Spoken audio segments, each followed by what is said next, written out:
Hello, and welcome to the final week of Season 10 League Play. I did not plan to arrive like this, but here we are.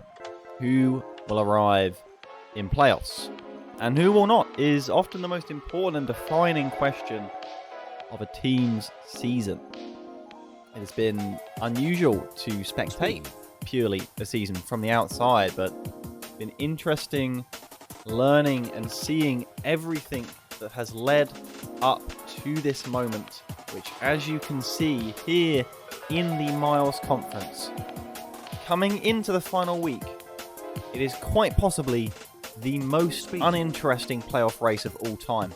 But that doesn't mean it's over. It could be a real sleeper. And therefore, we shall continue to hold our breaths. Now, I'm aware that a lot of you are aware that we are due to announce something during the middle of this stream, and that's okay. Did the Entei win the season? Please tell me they won the season. Caught up in your thoughts about it, as we have the Miles Conference to go through first, and that is regarding Season 11 anyway. So, focusing here on Season 10, I can see Deploy, of all people, opened up with the Stbeeve. How are you, my friend? 13-month streak. Casper with the Prime, 5 months. Stbeeve. And Cat with the 31. I am already sweating. Did the Enteis win the season? Please tell me they won the season. So yeah, checking out how the Enteis are doing right now. I'm going to go with no. But we'll see. You never know. Sometimes wins just get counted as like 8 wins, perhaps. Okay. Indeed, the announcement is Miles go for Miles based. Twitch streams, I feel compelled to defend him against the label of cringe that some viewers have attached to his content, even if it's meant to be ironic. Humor is highly subjective, and what might not resonate with one person can bring joy and laughter to another. Personally, I appreciate Delacto's authenticity and willingness to be himself on his streams, creating an inclusive and welcoming environment for his diverse audience. His content has introduced M. What's cringe? Who's been labeling cringe? Very glad to know that the entire Guild HQ is tuned in here to the finale of Season 10 Miles Go for Miles League Play. Thank you, Sniper, for the 66 months. Tier 2 as well. Let's get stuck into it. Now, I've been sent the replays. That's all. That's all we really know about them. We're going to start with one of the fixtures. I'm not even going to look at the fixtures because I'm just going to see what comes up. Let's get into it. This match right here, we are starting with, it is gone. But it also is, by the looks of it, the Plymouth Pachirisu up against the Scotland Samurott. Now, does this have any implications at all? Wrong logos. Well, certainly not for playoffs. If you look at the standings again here, you will see, when I zoom out, that in fact, no matter what the Scotland Samurott do, they will be finishing in 18th, which is why it's down to them to do everything. The Plymouth Pachirisu, well, they can move about, certainly so, and these matches may not seem like they have implications within the season themselves. I can tell you they have implications outside of the border of an individual season. So, without further ado, what has come to the party? The Ambipom, the Barraskewda, and a very familiar looking 6 from the Scotland Samurott. How you doing, AJ? I'm on the big screen monitor, and now we're talking. The whole of West Harrow Park is watching as well. Nice. It's just me here, but that is everyone. Technically, that is everyone. Thank you. Hydrate. Yeah, I've already drank pretty much all this juice. Alrighty. Let's get into it. Slow speed, because we are analysing these games as we see BIH 6 against Techo times 6. Close combat, immediately breaking the sash of the Samurott, who proceeds to one-shot in return and setting spikes with the Ceaseless Edge. Conkeldurr, is it a Mach Punch? Will Teko respect it? No. They will get Mach Punched. As the Flame Orb will proc. Latias comes in. Burn damage does not take effect because it's at the end of a turn. We see a switch. As a Draco Meteor comes down, it's taken the surely Scarf Hoopa looking to try and threaten. Medicham is not a switch in to a Hoopa. It is a switch in to a Hoopa. Clearly living on 2%. Instantaneous Ice Punch. I figured fake out. Is there a Bullet Punch here? Will it be scouted? Nope. It takes down the Ninetales. Teko, the Samurott, are a kill up. And comes a Conkeldurr looking for some more Mach Punch action. They won't be giving it. Teko time 3, that is the Tentacruel, will come in. What does it want to do though? Sludge Bombs for some damage as Conkeldurr goes for the not Earthquake knockoff. Perhaps fearing a switch into the Latias on a double pivot.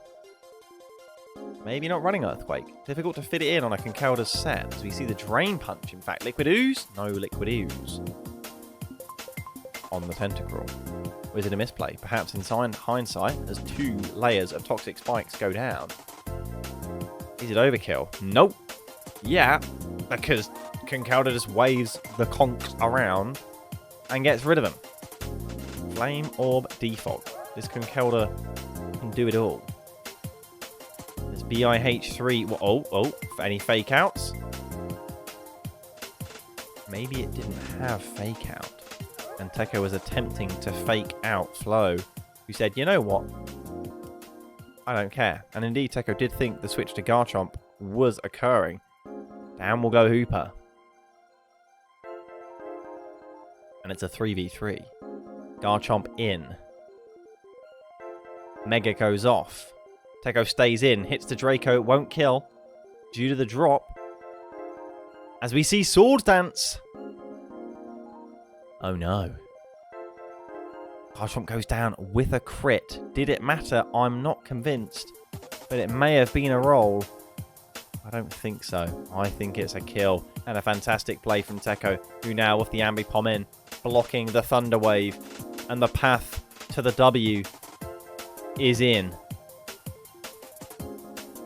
The sash broken.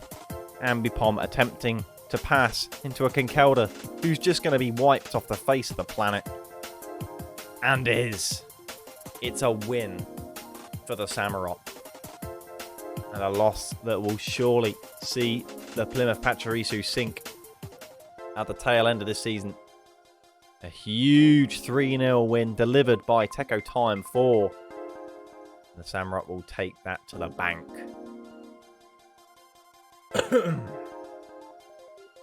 Next up, the Super Hoopa against the Ontario Oshawott. A good note to end the season on. A win. And the Plymouth Pachirisu not given that luxury by the Samurott. Following this, we'll have the Cheshire Combees against the Buckingham Bonsly.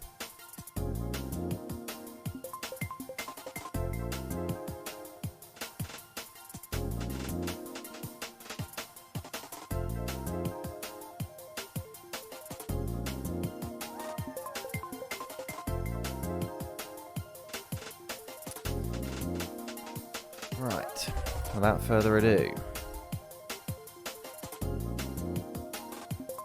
a reminder that the Super Hoopa have significantly sunk since mid-season. We have started to turn things around with a win last week. Has not really been close to enough. They find themselves needing to win to surpass the Ontario Oshawott. This is a straight-up grudge match against an Oshawott who likewise were 6-6. These two teams have both faltered, it has to be said, at the business end of the season. But one of them will end on a win. Could be 2 in a row for the Super Hoopa as they come in here looking to surpass their opponents. What's my go-to Chinese order? Quite boring. I often just have sweet and sour chicken because I don't make it. But I try a lot of the cool stuff. I know Lorna's always been a fan of the cool like duck pancake wraps you can make for yourself as well. Kung Po is cool. Prawn-based dishes are cool. I just like the big bowls of chicken. That's going to be cut short and put into a clip. I already know it. So, Golem, the lead, into a Keldeo. No cares given as a substitute in front of it. But this Golem, we already know it builds different. It stays in and it clicks moves and it gives a negative number of flabbergasts. Nelson, why are you predicting? This Golem is sturdy and it will claim you. Unless you get the burn. 30%. Not acquired. Keldeo goes down. Moltres in. Switching. Predicting the switch into Goldengo. Rightly so. Torkoal comes in. I was kind of expecting an Earthquake to just kill Goldengo, but here we go. Intellectual play has returned. A switch into Ordino. Terra Fire Eruption. Nelson has not been watching the Ontario Oshawott replays this entire season. That is for sure. It has been over 4 months, and Nelson does not know what is hitting him right now. He is trying to set up.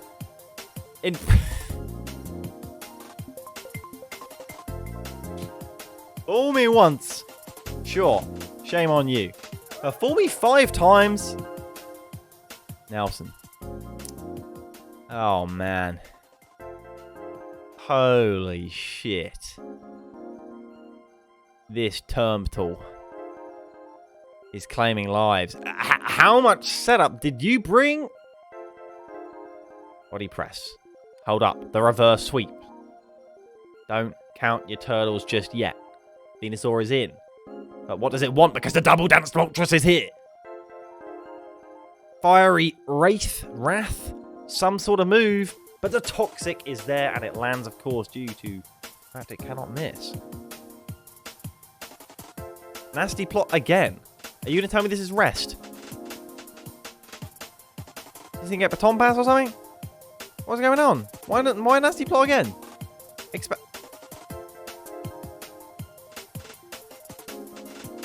No! Substitute! What is this game? The Toxic will resume. But it's Leech Seed as well. But no Toxic. A Leech Seed is not a lose condition for Nelson. Not at this point. Terra Dark. And the Wrath will claim the Venusaur. This is not over yet. Golem will come in, but there will be no Leech Seeding. Sucker Punch? Nope.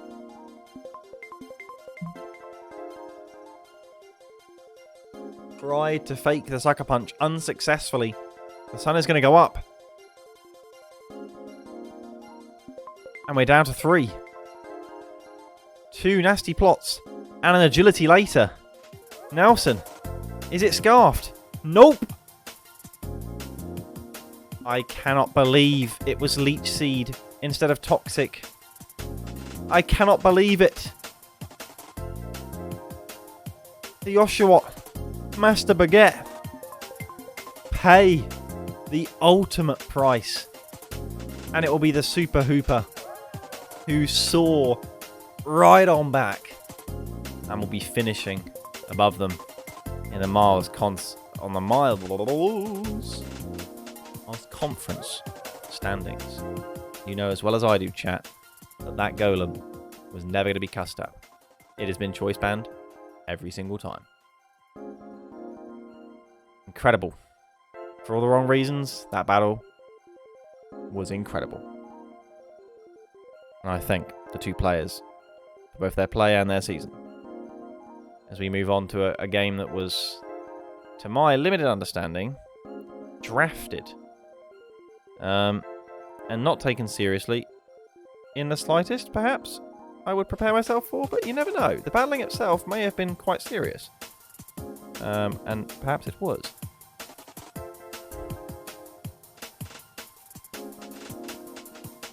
So, I'm not sure what to expect out of this one, despite the fact that both teams do indeed have stakes at stake.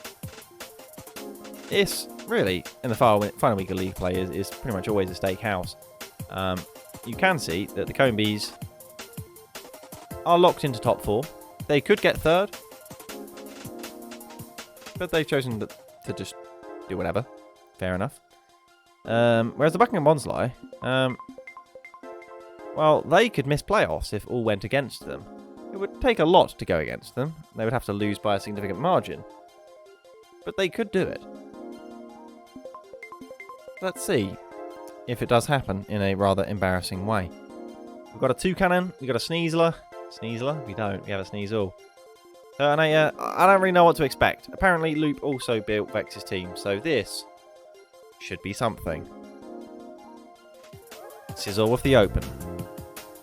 Into Dugtrio. What will we see? Rocks go up bravely in front of the Sizzle, who Steel Beams and procs the Ganlon Berry, the classic Ganlon Berry Dugtrio. That does go down to 2 Steel Beams. Okay. In comes Tornadus. Gallade in response. Not a great pick, but does stay in, bravely predicting the U-turn, and will get a Salazzle in for his efforts as Gallade goes for the Metronome and gets a fake out, which is very frustrating that they didn't go before the U-turn. As Metronome will get the U-turn, pivoting out on the Tornado switch, as one would if Gallade knew U-turn. You would click that. Fantastic play. So here is Serena, as we see a Metronome bulk up. This Tornadus is setting up, but so is the Serena with the substitute. Okay, all very intelligent and planned plays. Metronome again from the Tornadus. Guard swap. Giving the Serena a plus defense is not optimal. But is there a strat? Is this now going to be punishment? Are you going to give the opponent, put them in their place, raise their defense, then raise your defense more so they know you're better? Then guard swap, then punishment and crit. Because you need to break through the defense raises as well.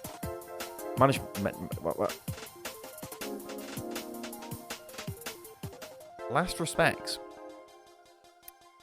Oh, there's the switch from Serena into Gallade, bravely, as we see Focus Blast, well switched in upon, but a crit will put Gallade in dangerously low range. Who will win the Metronome battle here? Tornadus for the kill. We'll get it with Bug Bite, but the Toxic is significant. Will it go down? It will, and we're down to a 4v4. Who will win the switch off? But again, Maddie does have the advantage of having Stealth Rocks up. The Salazzle will come in. Sneasler in. Takes the damage, only Sash broken. Switches out into Gliscor. As we see Salazzle Terra Dark and go for the Fire Blast. And crit one shot. Well, well, well. There is the Toucannon. Terra-ing water.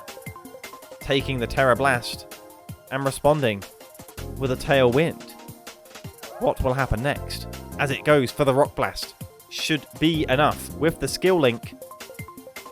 This is an angry cannon. The beak. Can it break the Turtonator? The Banette is coming in. The big guns are being called upon. Sneasler hard switched in, predicting an attempt to take down with Shadow Sneak. But Shadow Sneak will still kill the Sneasler. Destiny Bond. Fling. Gets rid of its own Choice Scarf. Fling Protect. Hidden Power.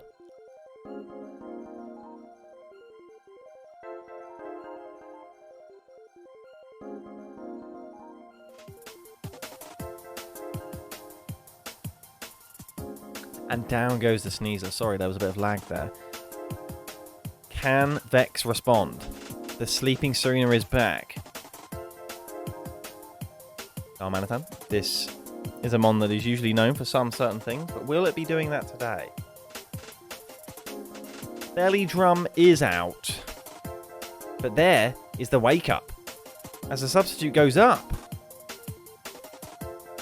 What can it possibly do? The Zen mode, the angry snowman with the ice punch is here.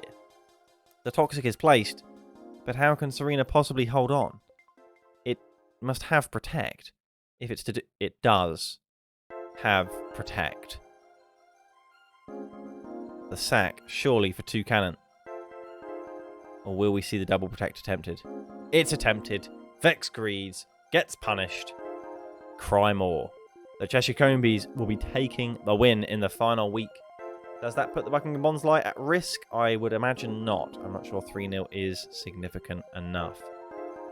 Oh. As we see the tailwind. Maddie, choosing not to take down the 2 cannon, wants to kill it in style. Oh. Oh.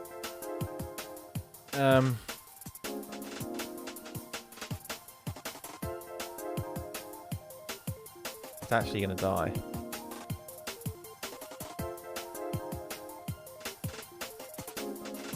So what happens if he Destiny Bonds?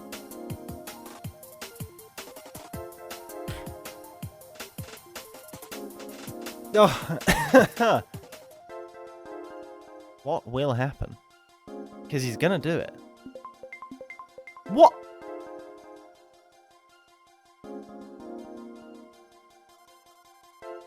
Matty wins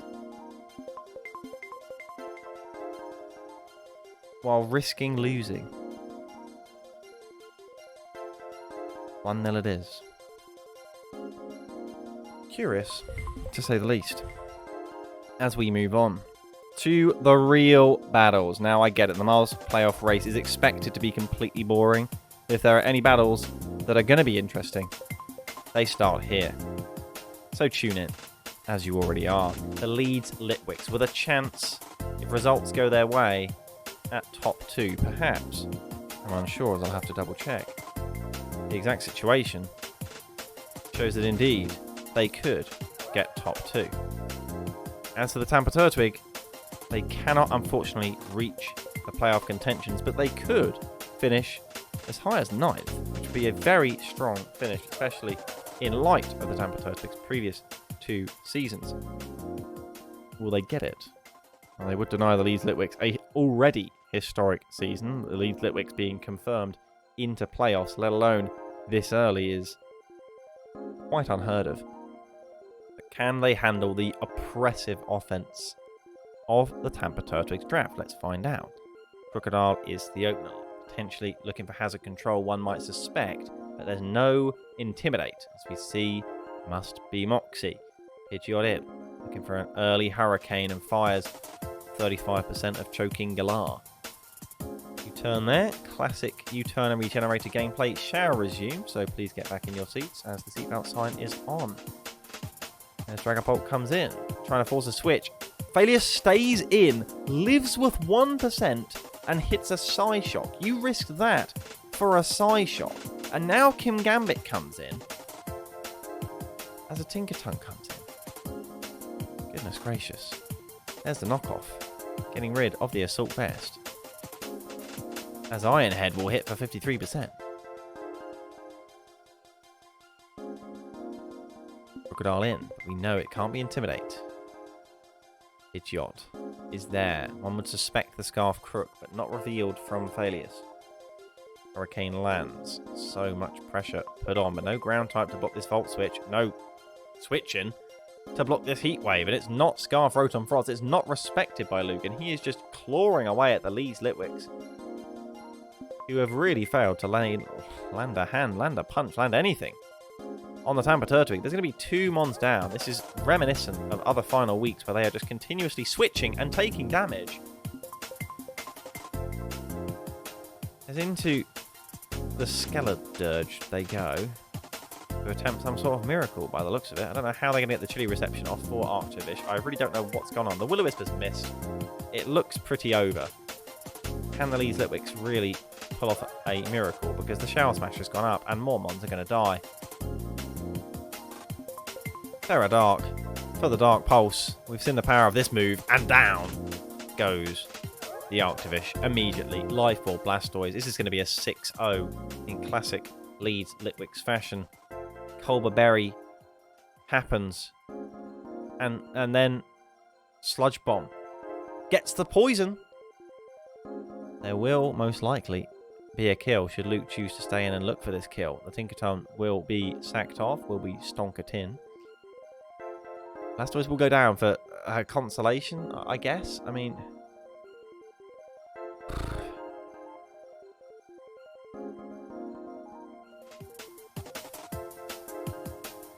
Pidgeot in. Hurricane lands. Somehow the Slowking is still alive and gets a chilly reception off.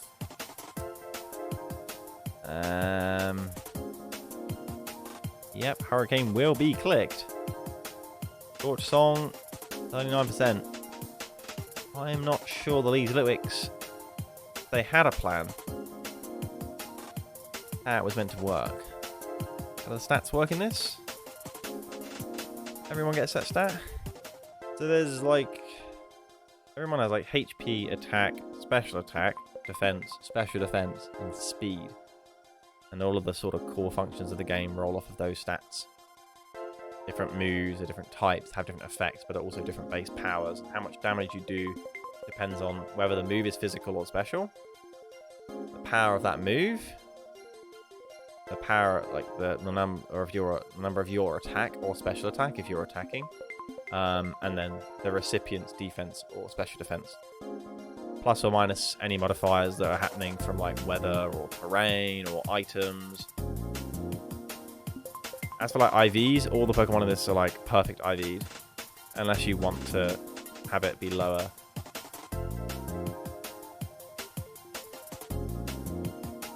You can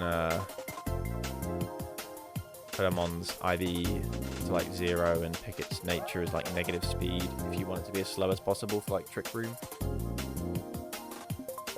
So all these teams are custom built every week by every team to try and counter what they think their opponent's going to bring. So it's a real mind game with Draft League because you know what options your opponent does have, but you very rarely know what they're actually going to bring. And when it comes into the battle, you adapt from there. And there'll often be like items and specific sets that you make as trap cards. Does it sound like a draft? I guess there's two sort of draft. Like, you just get to pick any mons. Ah, well, there you are. The draft itself is a process where you pick 10, 11, depending on the season, mons. But you have a budget, and like the better ones cost more. You basically just can't have like 6 great mons. You have some great mons, therefore you're expected to bring some of them. But that's how the draft itself works. So Felius picked Crocodile at the start of the season. And, you know, therefore he's brought it X amount of times throughout the season because it's a good mon. It was pretty cool. He, in the Miles Conference, picked Crocodile, and there probably was someone in the Smiles Conference that picked Crocodile. Back before we had tons of participants, it would just be like one mon. Once that mon's gone, no one else can have it. But, you know, in recent times we've had Smiles and Miles Conference, so there's like one per conference. In other news, Leeds Litwicks won't be top 2. Shock. They lost 4-0. Tampa Turtwig stonks. Okay. Now this battle, which I had not prepped for. Logo-wise, because I shot straight into the last one. It's the Jersey Jolteons. And now I'm really starting to sweat.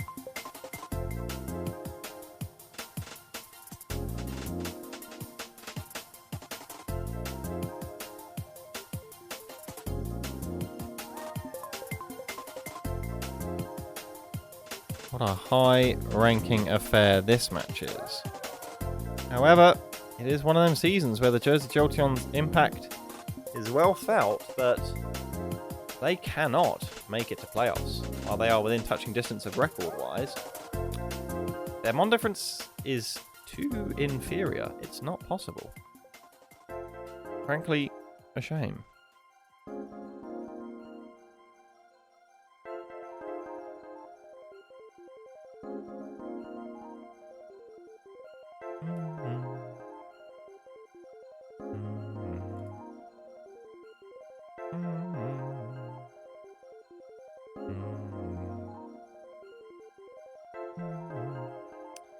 Alright, just getting back on track logo-wise for the next battle, which will be the Nottingham Noivern against the Dakar Drapion.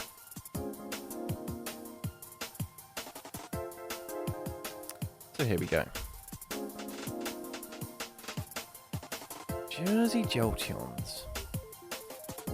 Trying to spoil the Jolteons Deino's party. Of course, the Jolteons Deino and Flupkey are currently top of the Miles Conference, but a loss here would leave them vulnerable to the Merseyside Mimikyu. Whilst top 2 is the most important boundary at the top of the conference, it's still nice to finish number 1. See how this one goes. Palapa, the opener. Shock. Who would have thought? As Meowscarada comes in, that quick U-turn. Is that a Scarf reveal? If it was part Scarf Palapa, then that would be Farage. Not the Flupkey would know that it's revealed. There is the Hurricane. Perhaps it was both dual Scarf. You just don't know. There's the wish going up from Florges. Never seen before as William Shakespeare. Referee comes in on the gunk shot stake, and the wish will come back down. Yeah, so this is Gen 9, which is a bit too dank for me. There's the Sunny Day. Pranks to Sunny Day. Well taken, the waterfall. There you go. Big Sunny Day, and this team really struggles to function as you see the expert belt get knocked off. And Crunch will land for a good 54% damage, including getting the defense drop as well. We see the U-turn, crit, Terra Bug. What's it gonna be? Because the Terra Bug is revealed. Fell Stinger. Wow, now that was quite the attempt of a play right there. Very cool had it have landed from Atch, but fortunately very minimal impact. See the Proto Synthesis boosting the speed, outspeeding, and Power Gem one-shotting. Atch did not see that Power Gem coming. Probably didn't know it got the access. A huge kill as Kilowattrel goes down. So often the mon that put up the most amount of offensive threat for the Jersey Jolteons. There's no breakage offered by the Mega Swampert that hasn't come. It's pretty much just Dracovish, but there's a Slowbro on the team. Is therefore it pretty much game over? I think so, especially with a nice little crit from the Flower Trick. Poor Palapa won't be able to get back in. It has fallen apart very much like the Jersey Jolteon season on this occasion, unfortunately. It means the Jolteons Deino will be locked in at the top of the conference as well. It's all working out as boring as we feared for the Miles Conference. It really is. That's okay. There's still 4 battles left. Hurricane, rather cool, from the Talonflame, special.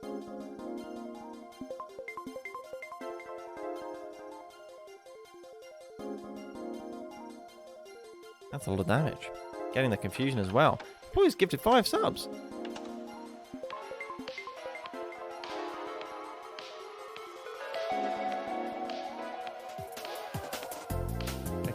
Captain Pudding, Crimson, Mojack, and Loop.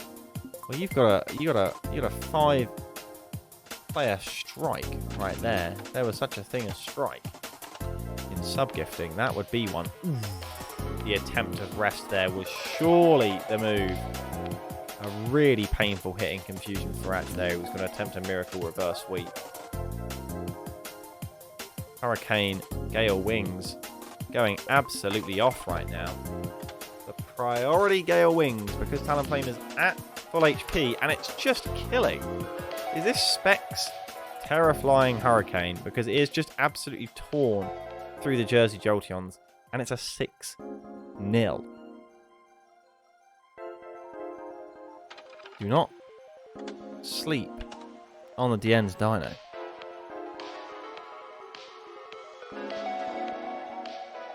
Incredible.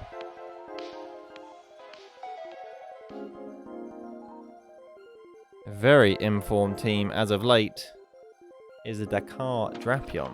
Not the certain time at all you'd be wanting to play against them. Unfortunately for the Nottingham Noivern, who are attempting a miracle sneak into playoffs. That's who they've got to play. And some of the big games are really coming up now. Of course, the teams at risk, the likes of the Bolton Boldore, particularly vulnerable should they lose in terms of Mon difference. The Nottingham Noivern, if you look at the standings here, they need a significant win. Coming into this, they have a -1 Mon difference. They need the Sleaford Snorlax to not beat the Mimikyu, and they also need, I'm pretty sure, the Bolton Boldore to lose 6-0, and they have to win 6-0. And that's assuming they have the head-to-head on the Bolton Boldore.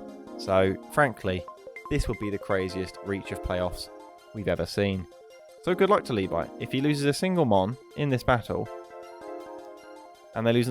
You see, you didn't have to spoil that, right? I didn't know they lost on head-to-head.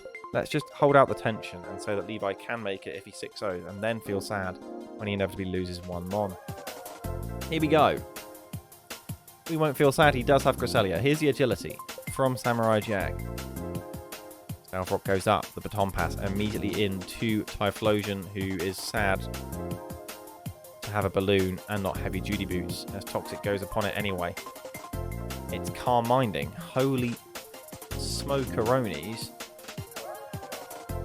Does it have a rest? I mean, the red card is just the ultimate FU, and had already scouted the red card, had Levi. Mojang with a dual set of hazards laid now between the Stealth Rock and the Sticky Web. Very happy in this scenario, albeit less so. He seems to forget that he is up against a Mega Venusaur. As he is putting on the pressure only for it to click Synthesis and Giga Drain and lose valuable HP, if not the life, of Roller Skate, the Dom fan of futuristic variety. Was it worth it for 21%? I'm not sure, but here we are. Tapu Lele comes in, and it would like to click a button. Cresselia is here. Takes the Psychic very well, must be said. Edible for 31%. There is the Spadef drop, all importantly, but the T-Wave lands, and there's no Cleric. Get rid of that. Edible still not able to break for Cresselia. This is disgusting. In comes the Shuckle. It would like to click Toxic. So Venusaur comes in. Mojang surely predicting, is it a double? But a double has to be really into whom? I don't see a way to kill this Mega Venusaur. And Cresselia cool. Knockoff will get rid of the boots on the Mantine. Is it offensive Mantine? I'm starting to think it might have to be. Hurricane was there. It was likewise scouted by Levi, who has 7 Moonlights left. Although the Toxic lands, Levi does not scout the Toxic on the Mantine. That's huge. And now, without Aromatherapy Venusaur, which I don't even know if it gets, Tapu Lele can now break the core. There's now spikes going down as well, because Gastrodon has that now. And the battle is no longer comfortably in the side and of the court. The Noivern. Mantine exists. Gastrodon, Taffy also exists. Well, here is the potential Grass Knot from Tornadus, who Terra Steals and Defogs. A very important defog, getting rid of a multitude of hazards so that Samurai Jack can come in. But on a Scald! Do not sleep on the Mantine as a Terra Ground will take the Stone Axe and kill Samurai Jack. Also much. Hurricane for 55%. And Levi has just decided, I think that he thought he would be outspeeding this Mantine, who is running speed and critically will surely have won the battle now for the Dakar Drapion. If this Great Tusk can be navigated, it's dead. So now I don't know. Here is the Weaver. Rip Levi playoffs indeed. Getting that defense drop off at the cost of the Shuckle sack. In comes Tapu Lele. Of course, that was scouting likewise that it must have been Scarf to try and counter Weaver, but the paralysis, a very painful one. As such, in comes Gastrodon. Venusaur now looking for that Synthesis, and it's going to get it. It's going to get it. Does it have Sludge Bomb? It could catch a switch here, but why bother when you can just click Synthesis and still get outsped despite the paralysis? Incredible. There's the Iron Head. Gastrodon comes in, but Great Tusk, surely enough. Chances to switch in, barring it actually being Scarf Weavile. Cannot possibly cover off the eventualities. Scald will crit and burn. Jeez. And get the kill. What a miracle for Mojang. As Close Combat will live on 1%. And get a recover. No. No.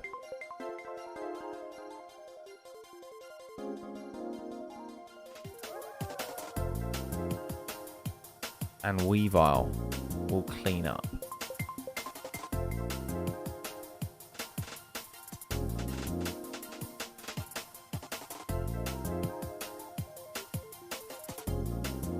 I thought it was like Scarf, Tapu Lele, and therefore like just outsped or something. But it changed moves, so it can't have been Scarf.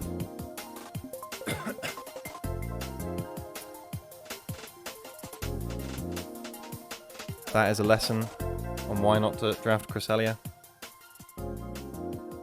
If that isn't, really, then I don't know what is. Painful loss for the Noivern, and really kind of painful season. With such great moments, and at times in such control. It was very reminiscent of the battle. Very different, really, to Mojang and the Dakar Drapion, who might not have ever been in control of any battle this entire season. Lost a few strange battles and won some far stranger ones. No one will know quite what to describe this season. They certainly won't forget it. As we move on to the Bradford Bulu.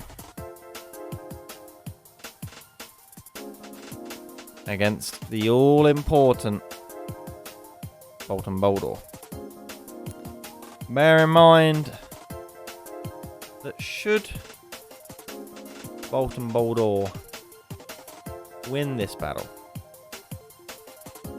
suddenly the chances of the Sleaford Snorlax making it into playoffs plummet, as they will need fairer Mon difference from both their battle and a significant loss for the loser of the bout between the London Lunalas and the Red Hill Regirock. The Sleaford Snorlax are banking on the Bradford Bulu to upset the Bolton Boldore. Truly. Then it will be completely in their hands. But alas, not that easy. The Sleaford Snorlax, of course, really, if you watched last week, should have been 9-7. But perhaps the most unlucky loss, in fact, definitely the most unlucky loss we've not just seen this season, because there have been some crazy ones this season as well. But no, in fact, in all time. If you didn't see it, then you should have. Here we go. Isurdo, under pressure. How much will it get to him as the Sableye opens? It's an immediate X-Plow. That's number Wang. Terra Normal. For 83%. The knockoff is there. We'll get rid of the Choice Scarf. Sork over Megalopony is alpha. Surf predicting the switch, in fact. Surprising. I guess into Arcanine, if anything. Boom Burst will hit. The rocks will go up. And Tim is watching his call get blown to pieces by that's number Wang. This thing hits hard. And we will see a switch into the Arcanine, but a Surf is surely coming. No, it's not. But that's not really a switch in. Rock Dog is here. We see Runa Regis come in. The extreme speed perfectly evaded. Will-O-Wisp will miss. On a substitute. A catastrophe. 15% miss for the Bradford Bulu. As Earthquake rip through the Rock Dog. And just like that, the Sleaford Snorlax start to claw and bawl their eyes out. Willow miss, if Karma. Instead just Shadow Ball for damage.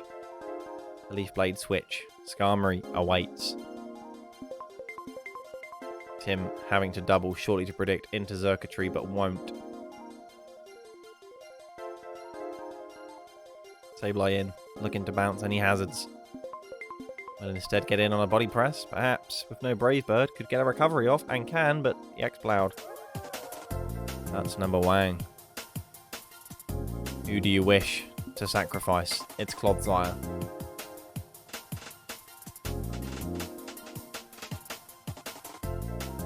In comes Kartana. Skarmory once again says hi. Sacred Sword is not enough.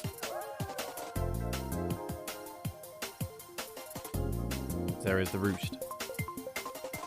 Sableye with the chance to do something, as a Protect will attempt to scout. Will-O-Wisp is the move.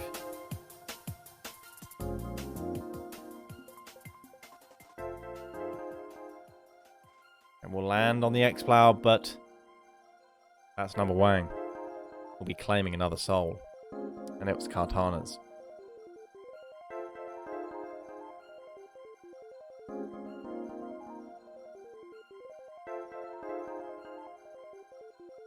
Xurkitree in.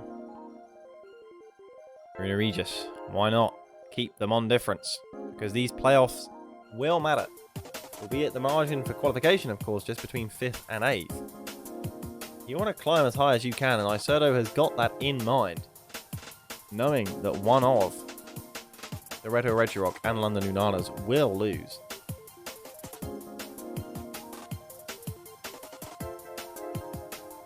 And therefore, he shall, following this battle, be moving above one of them regardless.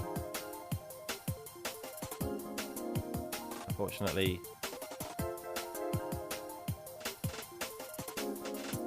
in fact, we'll be moving up, you would imagine, to 6th. Because the Buckingham Bonsly also lost. So exciting times.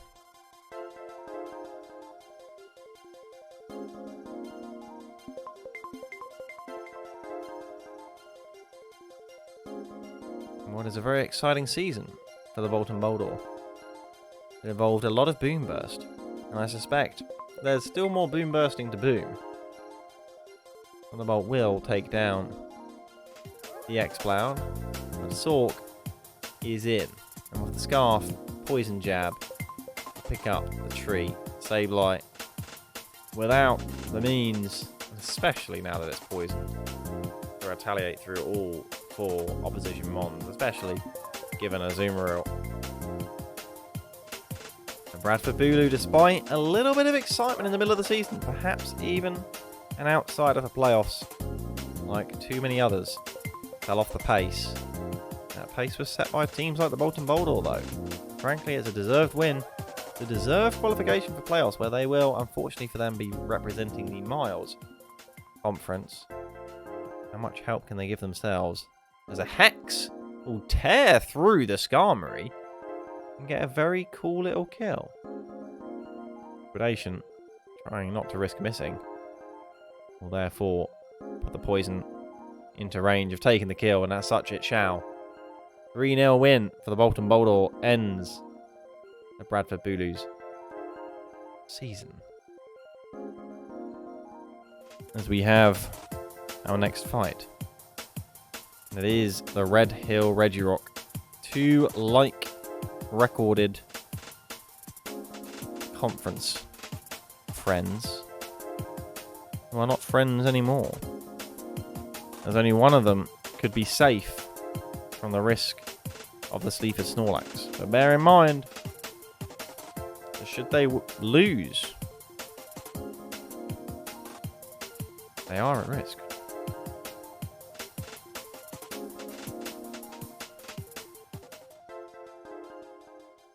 Sleaford Snorlax, a very informed team, if not for the events of last week.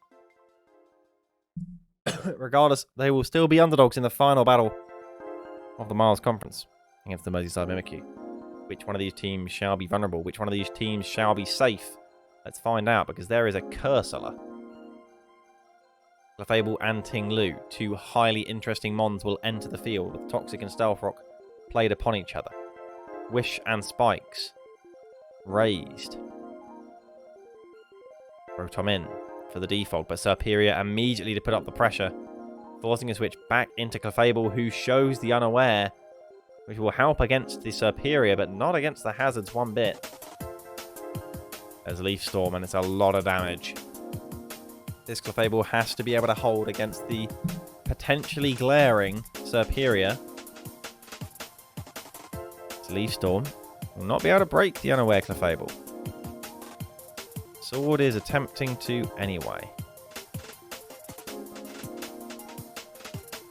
There is the glare, revealing the ability to put on immense pressure. But of course, only 5 Leaf Storms left. It's not easy to do. Looks like they're going to go for it. Worth fishing for once, why not? You would suspect a Hidden Power Grass of some sort of move to deal with Heatran as the 4th. Moonblast will hit though. And here is where Sword prays for the Para. It does not land, but they have another chance right here. And they will not go for it. They will take the switch to Regidrago, who is baiting the Terra, surely. Rotom Wash will come in. There is the Terra Steel. And we see the Dragon Dance immediately go up. Dragon Claw lands for 77%. Will-O-Wisp hits. But the Lumberry. The Lumberry counter. Rotom Wash will go down, as will potentially the ability to clear these hazards, depending on Flygon and Sizzle's set. U-turn will do approximately nothing. Into Sizzle, comes in. Damage from hazards. Dragon Claw, more damage. Now Heatran comes in. This is a disaster for the Red Hill Regirock, who lose Heatran to the Earthquake. And Regidrago click Dragon Dance. And a click Earthquake to kill. Flygon outspeeding, of course, thanks to the Choice Scarf.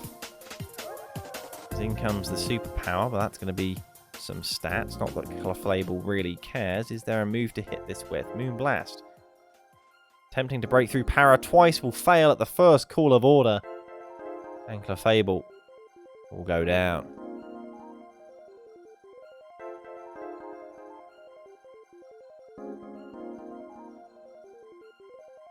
Bullet Punch. Not enough. The means to break are just not there. And as it stands, this Mon difference is critical. Finchy has to get these Mon differences to stay safe, as my throat decides to start dying. Ursula.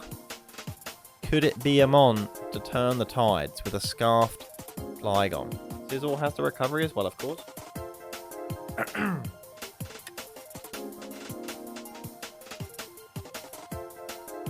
Ting-Lu will go down, and that's a very important moment. One more Mon. Hidden Power Fire. One more Mon. 2 more Mons now. As Bullet Punch will crit.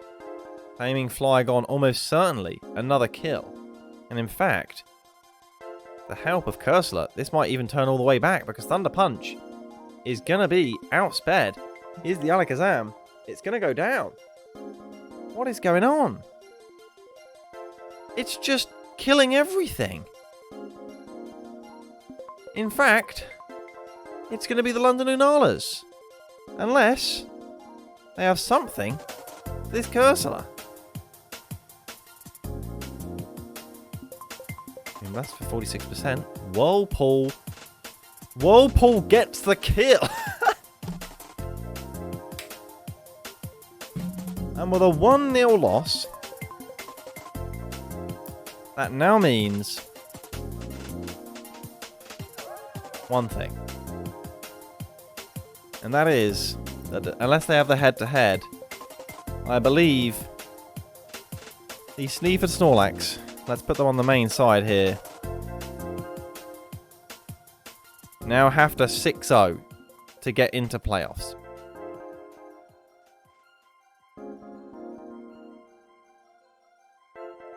Now, the Mozart Mimikyu have never been 6-0'd, officially. The Sneaper Snorlax have to do something that has never been done before. Frankly, we'd never seen anything like their previous battle before. So why not keep breaking records?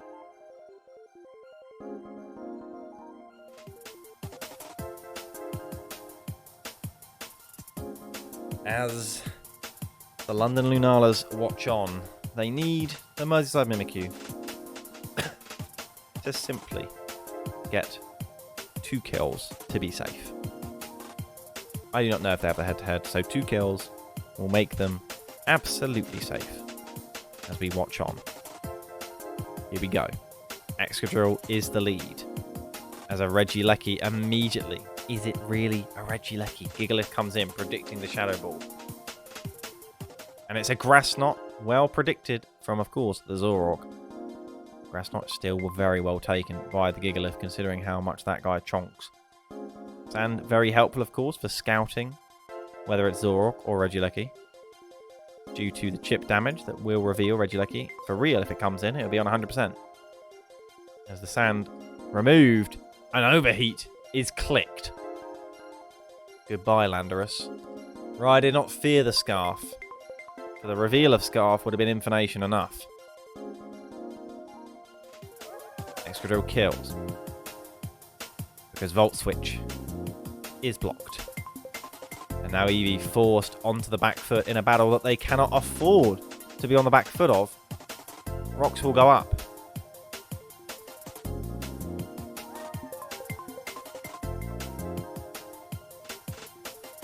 And there's the sun. And there's the snow. A Bomber Snow with the Veil. But this sort of defensive playstyle is not lending. Eevee cannot have another Mon Faint. I'm not quite sure how that's going to work.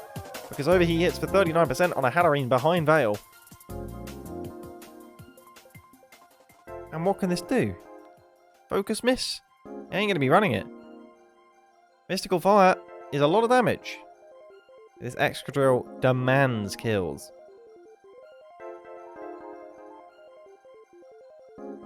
And it's going to struggle. Is a Bomber Snow with an Iron Head hitting. Now the Snow helps out with its defense, but this thing fails to threaten the Excadrill enough in response. As it will kill with Blizzard, evading the Iron Head flinch. It is a kill, but needing so many more is Eevee, and every time Charizard comes in at this point, it's going to be killing something, and that is that. Playoffs are decided. And it will not feature the Sleeper Snorlax. The Merseyside Mimikyu will be second. And Eevee can really not be blamed in this battle. One can sympathise. And sympathise we must after last week's spar with the Dakar Drapion. Not for everyone. Fate has to choose you. And it certainly chose against the Sleeper Snorlax in their debut season. There will be only one debutante in playoffs from the Mars Conference, and that will be the London Lunala, perhaps the one team expected to do so at the start of the season.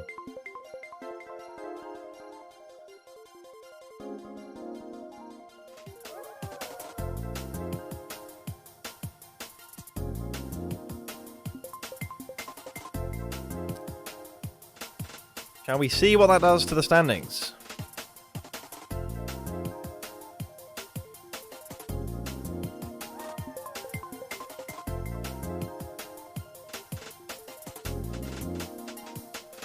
There will be very little change, actually, in said standings.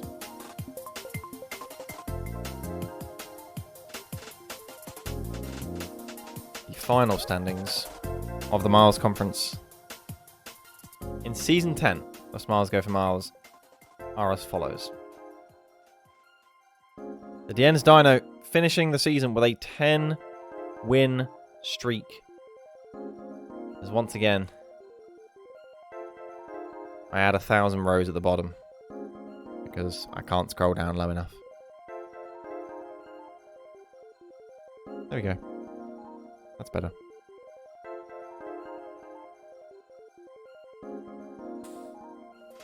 Sleepers and Snorlax miss out. And despite a 5-loss streak from 9-3 plummeting throughout the playoffs places, Sword and the Lunalas will make it as a dark horse. Really, the story of the Miles Conference has to be the Leeds Litwicks.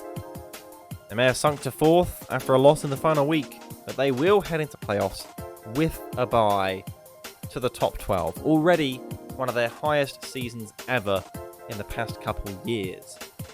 And that is an achievement at that. A Red Hill Regirock, after being really snuffed the past couple seasons, last season particularly, in a fashion that now doesn't look too unfortunate in light of the Snorlaxes, but they were unfortunate.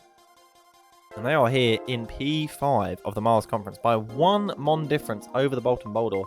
They will go in as the highest seeded Miles team to the starting round of playoffs.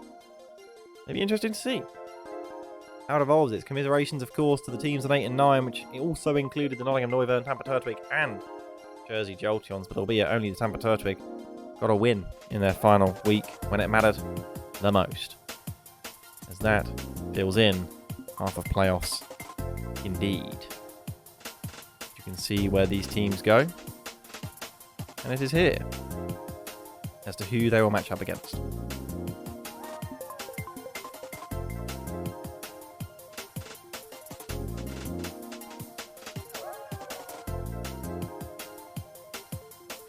We are far from done today.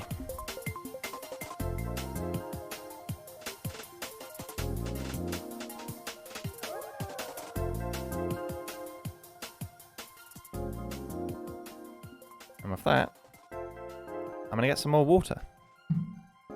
I'll be right back. Okay. Can you hear me?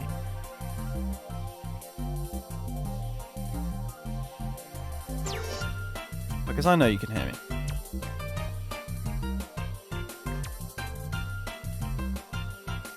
Unlike some game developers, we here at Smiles Go for Miles will be giving you good insight and foresight, time to react and discuss about upcoming future updates. Consider these patch notes that we are about to look through. I understand you can see nothing different on your screen right now, but continue to listen. For since a long time ago, since Season 5, I believe, in fact, Smiles Go for Miles has been just that. Smiles and Miles. 2 conferences. Now, it is not secret information, but it is not widely known that due to the sheer influx of players, there has been demand for a shift towards more than 2 conferences, and how this might be done in order to reduce the length of seasons that last 4-5 months regularly now. The difficulty is, how does one level up from that? How does one create something on par with Smiles and Miles? Now, that's a difficult thing, you see, because no one really wants, as much as it would be funny, to have a Go For conference for Smiles Go for Miles. No one would really want to be in the Gopher conference, because Gopher is like baiting the buffer these nuts video. And so it was very, very difficult for a long time, months in fact, thinking about what an appropriate name for 3 conferences would look like. And I'm afraid eventually I struck gold, and it was obvious what to call the conferences. Now, unfortunately, this does mean that heading into Season 11, there will be no more Smiles and Miles. We are still the Smiles Go for Miles Draft League, but the conferences introduced as follows are Time, Darkness, and Sky. The only other fitting mystery dungeon themed theme for 3 conferences. And I want to talk you through it because Season 11 is going to be very, very different to all the seasons before. But it's kind of fitting. You know, 10 seasons, we're into double digits now. To move past this, we need to enter a new era. And this is a new era. It truly is. Obviously, as to what conference people are in, do not worry. I simply just listed a bunch of existing franchises in alphabetical order, as you can see. So there graphically is what they're expected to look like. So you will get used to these. Thankfully, no more Miles Conference, which is great, and I'm happy about that as well. So, how are 3 conferences going to work? And I want to talk about this to answer a lot of questions and criticisms that have been raised, and there's a lot of very confusing things about, obviously, you know, you'll still play your games the same way, you'll still have fixtures, and if we are to stay at 36 teams, you would still have, you know, 11 weeks, 11 games, rather than the current 17. So there are some difficulties, and there are far more complicated features because of 3 conferences. There's not really other things that become more simple, but there are some cool new features that arise because of it, and I have to say that myself and the Smiles Go for Miles team are very excited to be trialing this. If it ends up in disaster, then don't worry. You know, we tried. But I think this is going to be here to stay, and I want to show you why. So, how drafting will work. This tier list, many of you are expecting quite correctly that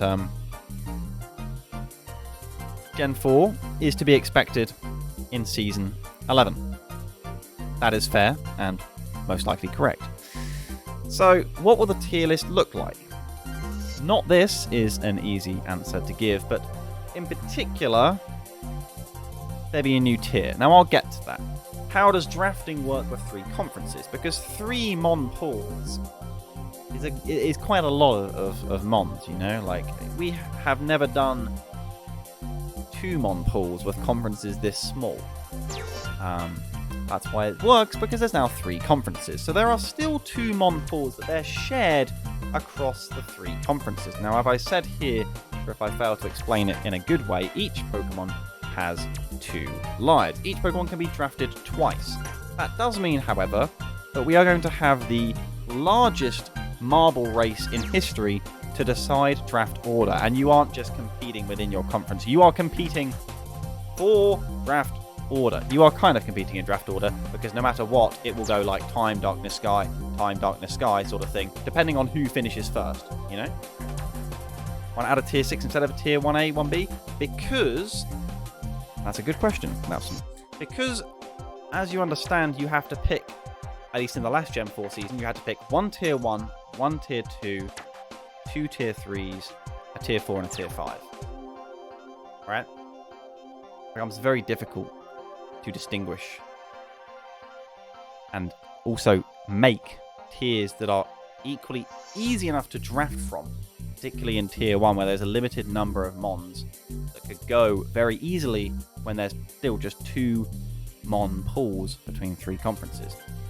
As confusing as I may sound right now, just read the text. I wrote that over a long period of time, and it should make sense. It's a bit like drafting your Mega, is the way I would think about it when it comes to tier 1A and 1B. You do have to take a tier 1, similar to how you used to have to take a Mega in, say, Gen 6 or 7. I think even in Gen 9 you guys have Megas as well.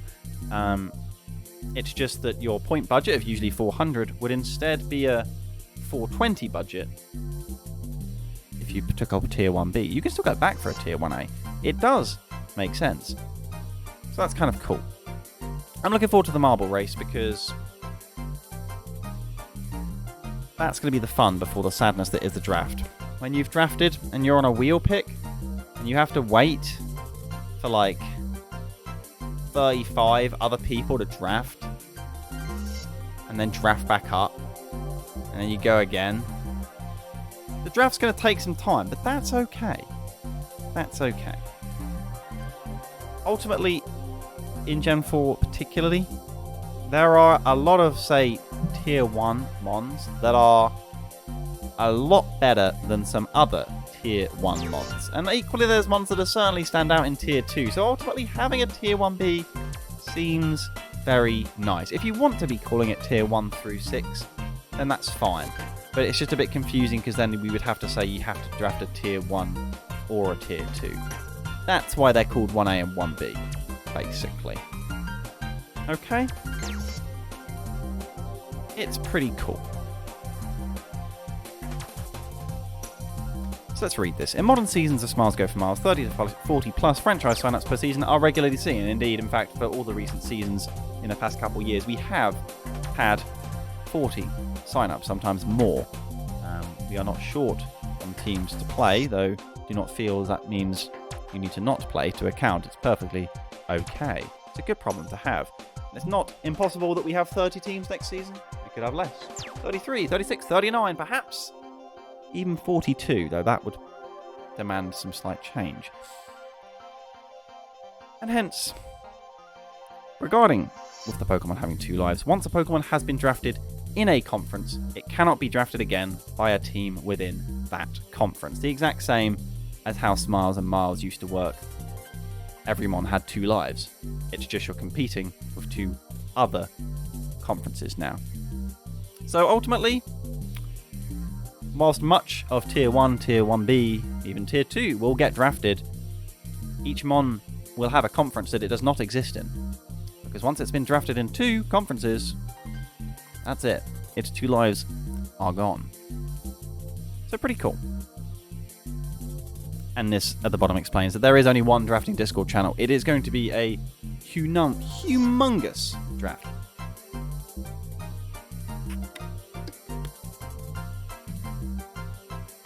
And this explains Tier 1A and 1B. Again, if you're used to picking Megas in your draft, I think that's a nice way to think about it. So, the draft makes sense. Relatively simple. What is less simple is mid-season transfers. This is the one awkward thing. But then, when you realise the fact that actually this is the exact same as transfers in previous seasons, if you want to trade within conference. And previously, you've only been able to trade within a conference. So frankly, this just gives you more options. But if you do want to trade cross-conference, which you can, it is complex. Because, again, a Mon can only exist once in each conference. So the order of which trades happen are important. Read these examples if you care. But ultimately, if a Mon has been picked already in 2 conferences, then you got to be careful how you trade. If it's still got one of its lives left, and no one in your conference has drafted it, it's free real estate. Just trade it in like you would normal. So pretty cool. Will this document be available? Yes, it will be, in fact. Why do you think I wrote it? Basically, just make sure a Mon isn't in a conference twice. That is literally the only rule you need to make sure you keep to. It's just that will get in your way if you're looking for a specific Mon, effectively. My conference better be fast. Everyone is drafting together. We're all in this together.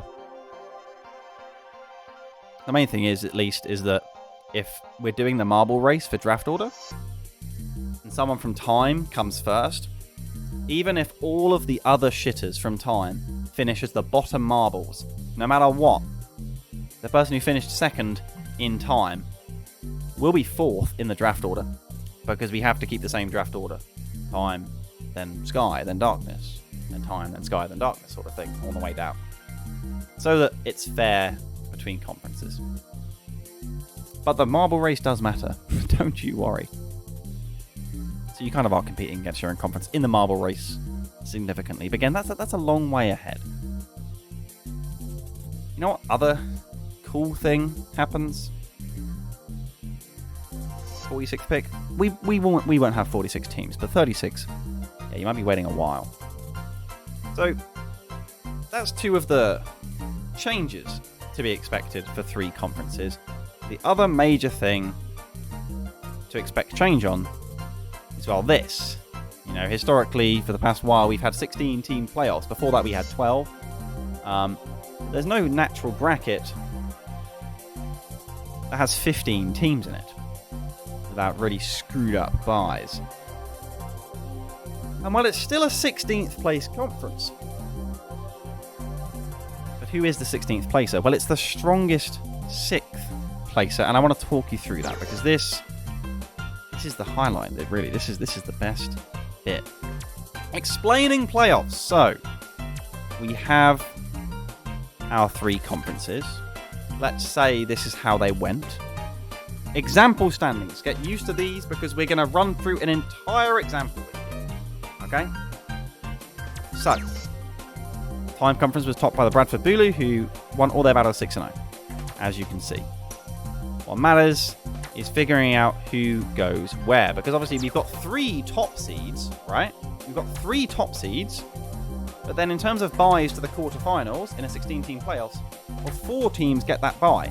Well, so who's the number 4 seed? Can anyone figure out who the number 4 seed is? Well, obviously it's the fucking Aggron. You know, you guys are smart. The Amsterdam's Aggron, in this case, be number 4 seed, but that's okay. Let's figure out which seed goes where. No matter what, you know, if you finish first in your conference, you won't be below someone who's second. It will always stay within the divisions of 3 of your conference. It's just about translating and correlating that to the playoff divisions of 4 per round and 8 in the starting round. So, how are playoffs seeded? Well, here are our perfect playoff seeds. Notice the use of the word perfect. Well, these are the playoff seeds. The Nottingham Noivern were the strongest 6th place team. Looking at our standings, you can see why. Every 6th place team did finish 6th and 5 in this scenario, but they have the strongest Mon difference. So, they get 16th, which makes playoffs very exciting. You're not just competing against your own conference, but the others. So good news for Sky. They're doing pretty good because they have got 6. They've got 6 teams into playoffs. What about same Mon difference? See, that's fun, right? Because that's just not going to happen.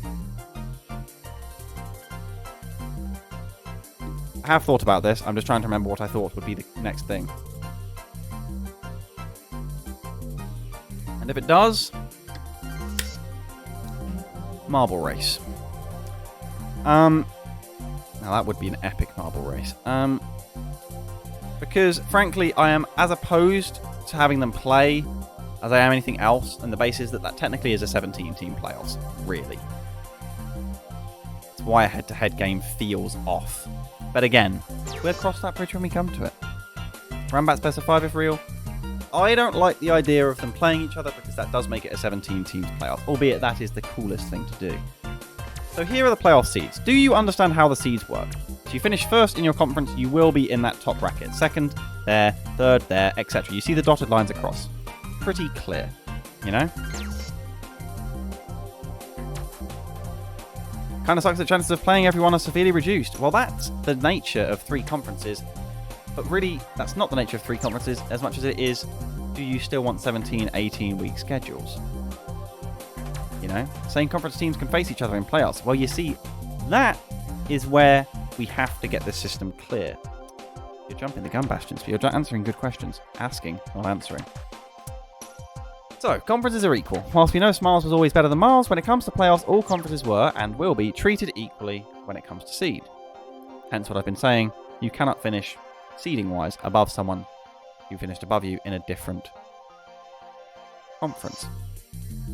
So, the 6th strongest placer, the strongest 6th placer, hence the one with the strongest record and Mon difference, gets to playoffs. We've talked through this. This is how a 16-team playoff looks like in Smiles Go for Miles. Pretty cool, right?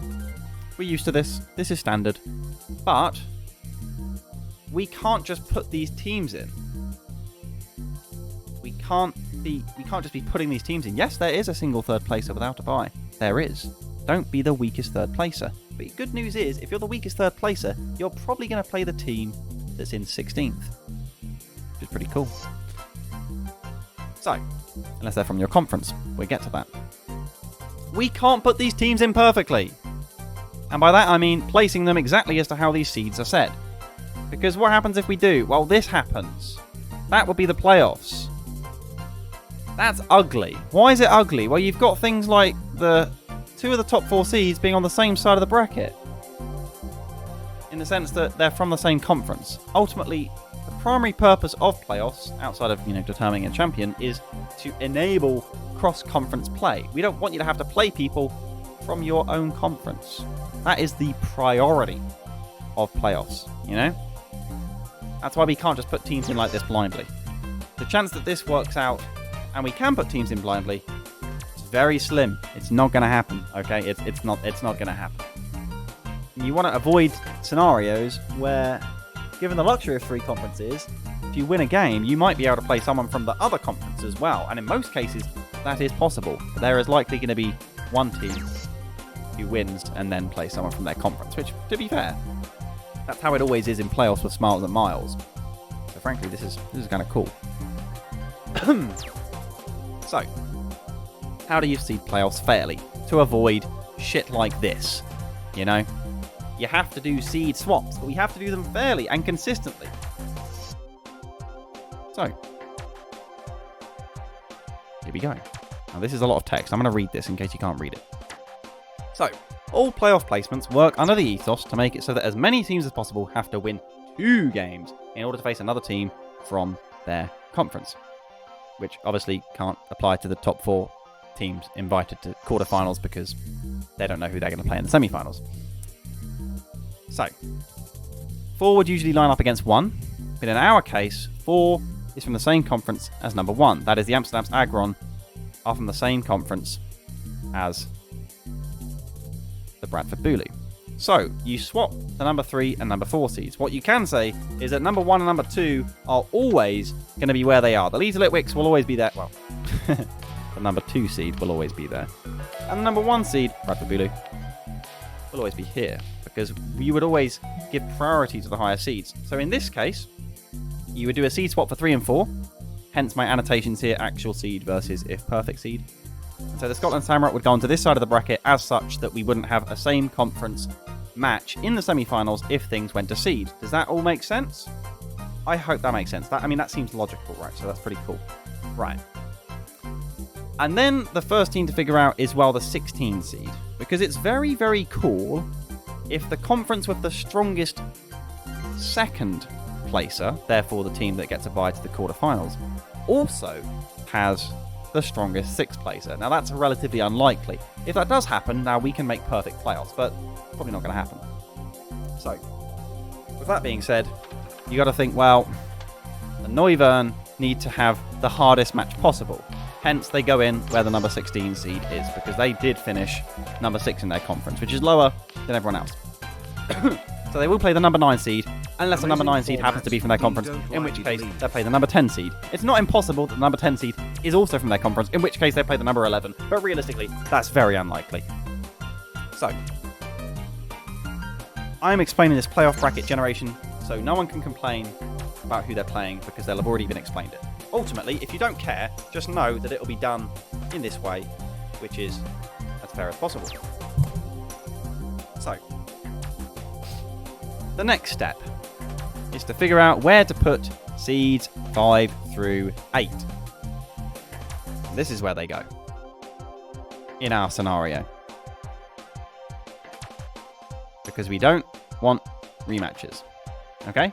The cool news is, in our scenario, is that 5 through 8 actually lands perfectly to avoid rematches. The sad part is that the Nottingham Noivern, should they win, which again is technically the most unlikely win in playoffs in terms of by seed, would play the Scunthorpe Scorbunny, a team from their conference.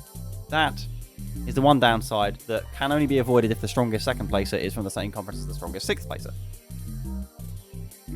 So, in they go. You see as such that you go in a branch where, should you win, which you're expected to, you will play someone from a different conference, okay? Very, very cool. But then it comes down to the bulk of the teams, which is 9 through 15, because we've already done 16.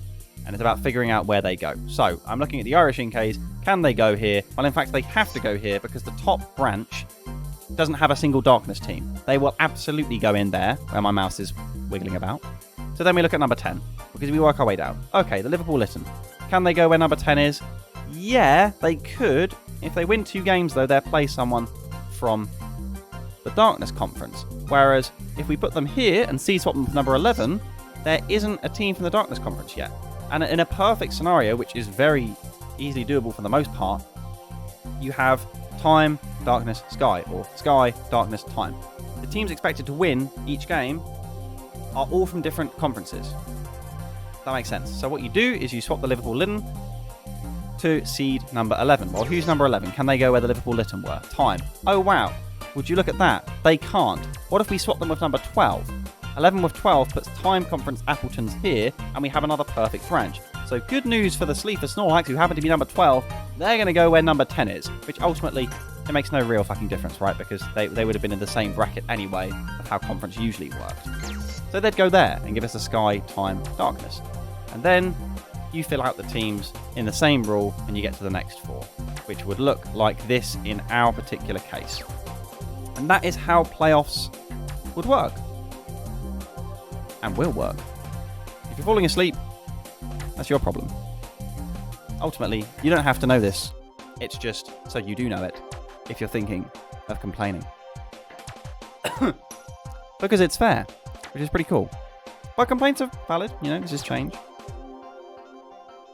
Just think, we want to make each branch of playoffs as multicoloured as possible. That's your too long don't read. Pretty cool.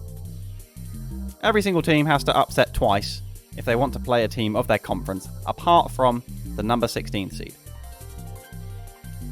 who is the strongest 6th placer in league play. But we do get perfectly symmetrical playoffs in a certain scenario, which is a 1 in 3 chance of happening. But 2 out of 3 times we will get a 16 seed who only needs 1 upset. So what can you expect from this? Well, I don't know what's happened here. These need to be moved down. We'll get to this point, because there's been some discussion about this. So, the final playoff generated bracket, in any scenario, will split the 8 teams in a 3-3-2 split. Okay? Which means that there will be one conference, which you see in our case of our generated bracket. Darkness doesn't have any more than the 2 teams inside the automatic top 12. You know, I should say top 8 teams technically, but they're in the top 12 round. Okay? So that's cool because they're favoured to win 2 of the first. 2 of the first round games. In particular, the most expected one, which is against the number 16 seed. So, there's a maximum of 1 fail point, and we talked about that. That's with the number 16 upsetting. It's not really a fail point, it's just how shit works. It's very, very cool. You can't really make cheesy transfers to think about who you're going to play against after mid-season when you think about who you're lining up for in playoffs, because ultimately you don't even know what conference you're going to play in your first round. And you ain't got a clue who you're going to play because each single game will affect playoffs. Now, whilst you and your potential opponent may be locked in place, you think, another game could happen in another conference that shifts the seed swaps around, that you actually end up in a different part of the bracket. So it is very much impossible to foresee where in playoffs you're going to end up, which is very, very cool, I think, personally. Since it will be generated after the end of league play, which is pretty cool. Ultimately, the reason behind this, again, is so that we don't have 17-week league plays. If you miss 17-week plays, I'm sorry. What's also sad is you'll notice with the Sky Conference, this valid criticism suggestion, is we've got 4 Sky teams on the top side of the bracket and only 2 on lowers. It's not possible to make it 3-3 without fucking everything. There is a chance for the team that does get 6 teams into the playoffs that it ends up 4-2. It's pretty much 50-50. And it can't be done. It can't be fixed. Ultimately, it's only really matters if 16 upset 9. It's just kind of how it is. And it's a bonus for Sky for having 6 teams in playoffs anyway, so good for them in this scenario. Every other conference, and by that I mean the 2 other conferences, will always be split in a 3-2 split between upper and lower, which is pretty cool.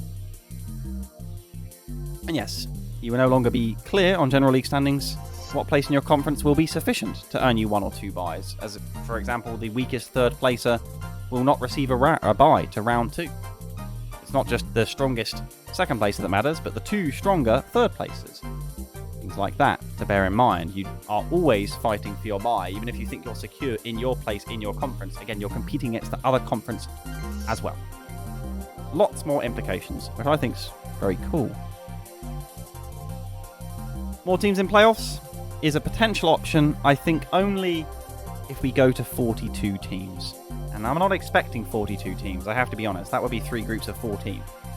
But then a 20-team playoffs where there's an extra round of buys, meaning if you were starting in round 1 of playoffs, you would have to win 6 games to win the championship. Which, to be honest, if you do that, then fair play. But again, I'm not expecting 42 teams. But the good news is that the system completely works with 42 teams. Is seed 16 locked? Yes. So the first step is always putting in the top 4 seeds and putting 16 in where number 16 is, because they are the one team from a lower branch than anyone else, considering we sort the teams by first in conference, then second in conference, then third in conference, etc. And you will never be seed swapped. You will never need to be seed swapped out of where you finish in your conference. Notice that the big seed swap we did for round 1 of playoffs was between the Litten, Appletuns, and Snorlax. And that ultimately didn't really matter because they still finished in the same place in their conference. And we will never need to swap around that. We will never swap the Litten with the Inkays per se. We might actually do that, but that's only because of the case of 9 being from the same conference as number 16. But that's the one case. So, that's how it generates. And I expect a lot of talk about this. There already has been a lot of talk, you know? There has been a lot of talk. Yeah, so if it was 42 teams, we could look for strongest 2 7th places. If you need the weakest 7th placer would miss out. It's pretty fun. So yeah, there was talk about this, about 3 conferences. And I don't remember what I wrote, but I wrote this. While debate is naturally expected around a change that will have a large effect on the way a league and community interacts and competes over the course of a season, there are a number of suggestions and criticisms that you may be fast to make. It can happen to us all, rest assured, many have already been considered. Take Captain Pudding, currently number 1 ranked coach in Sgfm in sheer percentage win rate, triple, potentially quadruple grand finalist, and season 9 potentially back-to-back champion. Yeah, so I have screenshots here, but I remember reading. I didn't respond to them at the time because my brain failed to function, and I had to double check that I indeed was reading. So I went back at a later time and checked that I did indeed read what I read. So I'm sure was just one of the moments that we all have sometimes. Right. So they're seen here suggesting that Sgfm is remaining in a 2-conference system. Now, I completely respect the 2-conference system is nostalgic. I think we all love it from that standpoint as well. But we're past Season 10 now, going into this change. And ultimately, change is natural. It's hard to accept sometimes. I think I struggle with it sometimes, but there are a lot of times where it's for the better. Yes. So this criticism is of the 3 conferences into playoffs that has the strongest 6th seed of the conference advance. I agree. The strongest 6th seed is a slightly controversial rule to a certain extent. But ultimately, you know, record and mon difference has always decided the playoff boundary. Apart from when head-to-head was used. So the criticism that it is unfair on others that may have been in tougher conferences as their record / mon difference is affected by this. Now, of course, Mars isn't an active conference anymore at this point. But it is still plausible that one conference, you know, you look back and you think, oh yeah, this conference was probably a little bit stronger or probably a little bit weaker than the others. As said though, that is in hindsight, and we expect it to be preferred by most for the fate to be decided by the coaches themselves, knowing that you are playing the same opponents as your technically opponents of playoffs. But Pudding suggested this, and that is just have shorter schedules, where the teams in the 2 conferences just don't battle all the other teams, say all the 17 other teams. Just say, oh, you play 12 instead. Because whilst it's impossible to make sure conferences are equal, you can easily make fair schedules. Like,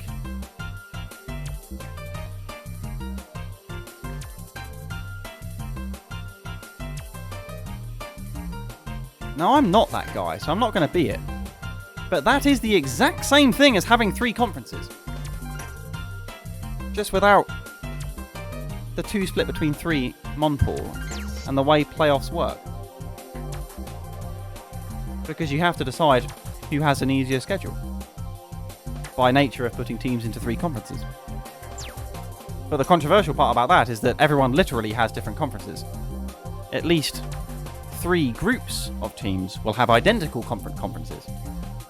And therefore be able to simply compete against those. And well, if they get top 5, they're absolutely in. So, please don't suggest stuff like this. I agree, there is definitely downsides to 3 conferences in terms of complication and confusion, but I truly think that in terms of function, it's quite pretty. When it works, which, trust me, it will. So with that being said, this document will be available to you to read ahead of Season 11. As ultimately, this is such a major change that as hence I have branded it as the 2.0 update for Smiles Go for Miles. It is significant. And as such, let's head back to Season 10. Back to the dumps.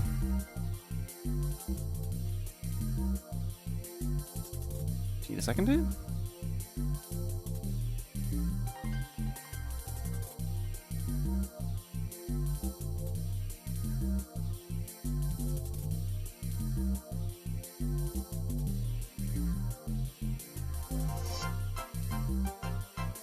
Alrighty. It's time for the Smiles Conference. It is time. Now this, compared to the miles, oh my goodness, the blur on my camera. It cannot handle the sheer penguinness.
Oh my god.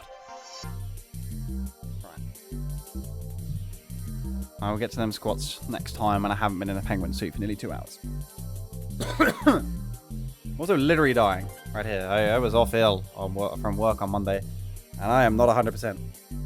But here I am. This is the real job. They don't know.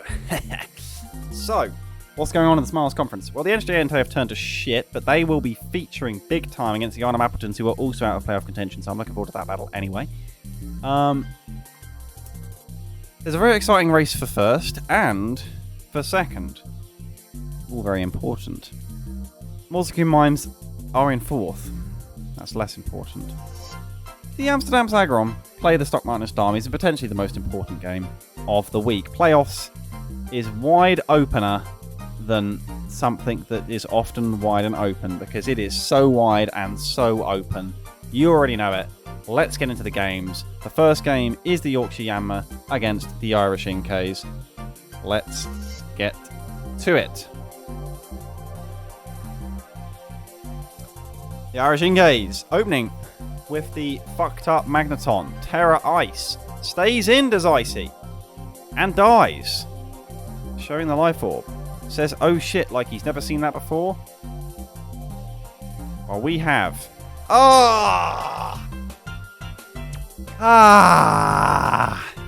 a painful focus miss. As the Volt Switch will chip away at the Sandy Shock's Icy. Big deficit right now. As Hydro Stream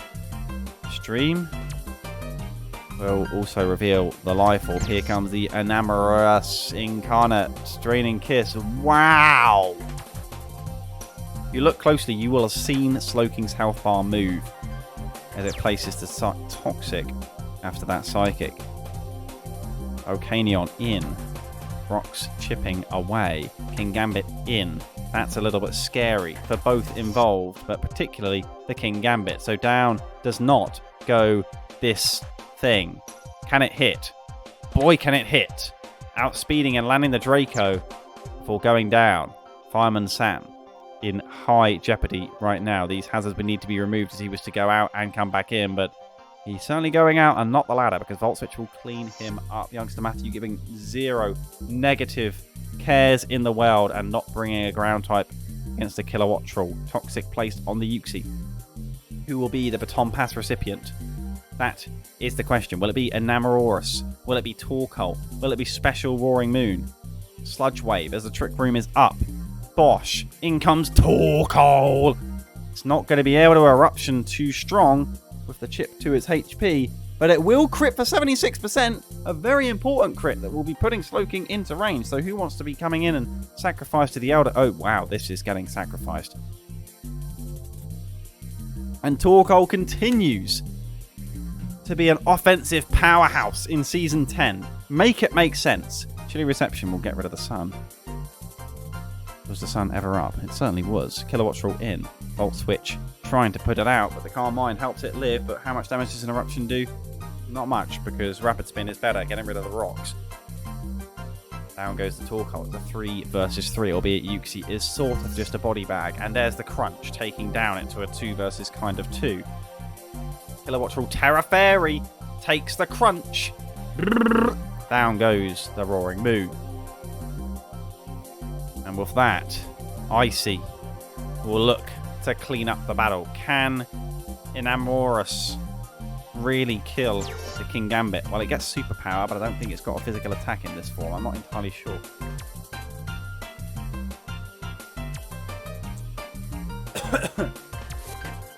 Oh, there's a Swords Dance. I think it might be outsped a little bit, unfortunately. Bonk!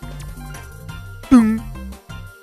And that is that. The Yorkshire Yanma may have not quite made the late playoff run of Season 9, but they will end on a high note once more here in Season 10 with a 2-0 win. Very nice. And we are here at the showdown. We are pitch side for the Entei up against the Arnhem Appletons in this local derby, the Steen Derby, as it is known around the world. This, of course, preceding the playoff implicating Scunthorpe Scorbunny against the Gloucestershire Gallade. Now we are talking, aren't we? This is what it's all about. This is what the months and months and months of work go into in a Smiles Go for Miles Draft League season. Not this. This is just a meme fight, but after this, all of the fights are legit. So, there's a Morpeko and a Primeape. Let's do it. Here comes Cat with the Hahasteen. The Rock. Switching into Suicune, fearing the big first impression. Terra Bug, first impression. Bang! 53%. Who opts for the Scald as Tapu Koko comes in? He shall not be burnt by the Scald God. Morpeko in. Has Hunger Switch. I don't know what that is. Wow. It changed. And now it's dead. Hahasteen! Terra Electric! Tanks the Thunderbolt. Boom! Down goes Tapu Koko. Who is the greater electric type? Consider your questions answered. First impression forcing another switch, but got to protect Hahasteen, the MVP. Bulk up there. A very brave bulk up at that. In the face of it, death. Hydreigon will claim the Scotch Egg. Suicune in. Muck.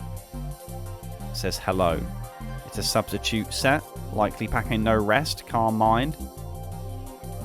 Long shot misses. Perhaps a window of opportunity for Cat. He needs the Scald Burn really badly. Will find the Scald Burn. Oh, shit. And Bastions has got a problem. In comes Scizor. Calm Mind will go down to town. Scizor for the potentially speedy U-turn to break sub. Scald. No burn. Dual Wing Beat. Will not be able to break on the first hit. And as such, Scizor will go down to the Scald. It's down to a 4 versus 4. But can Bastions do the business? Earthquake will hit, but is it packing its Ice Beam? Doesn't need to. Scald kills the Gliscor. Is this Gen 4? Has Season 11 started already? Because Suicune will have to switch out on this occasion. And Hahasteen is sacked. Oh no. A double into Weavile, predicting the 4th switch into Muck, and it's a perfect play from Cat. Aggressive double. Gets to Triple Axel. Back. But misses a second.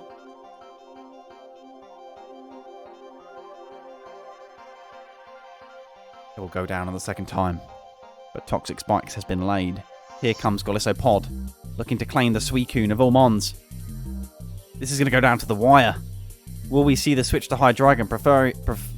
I don't think so, because this has got to be banded, and therefore it can't take out unless it can switch in. Oh, it's a brave switch from Bastions. Triple Axel will hit twice and kill. Can Golisopod do it? Does it have a single other move?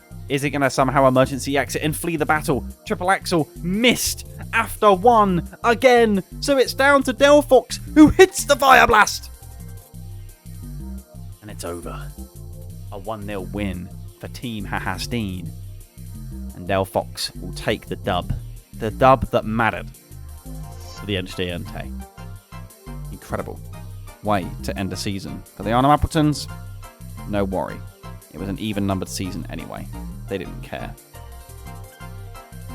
We have a Stantler for the Gloucestershire Gallade, who are looking to try and stay in number 1 contention in the conference. Following this will be the team they're trying to take it from, the Belfast Blazikens, against the Leeds Ludicolos.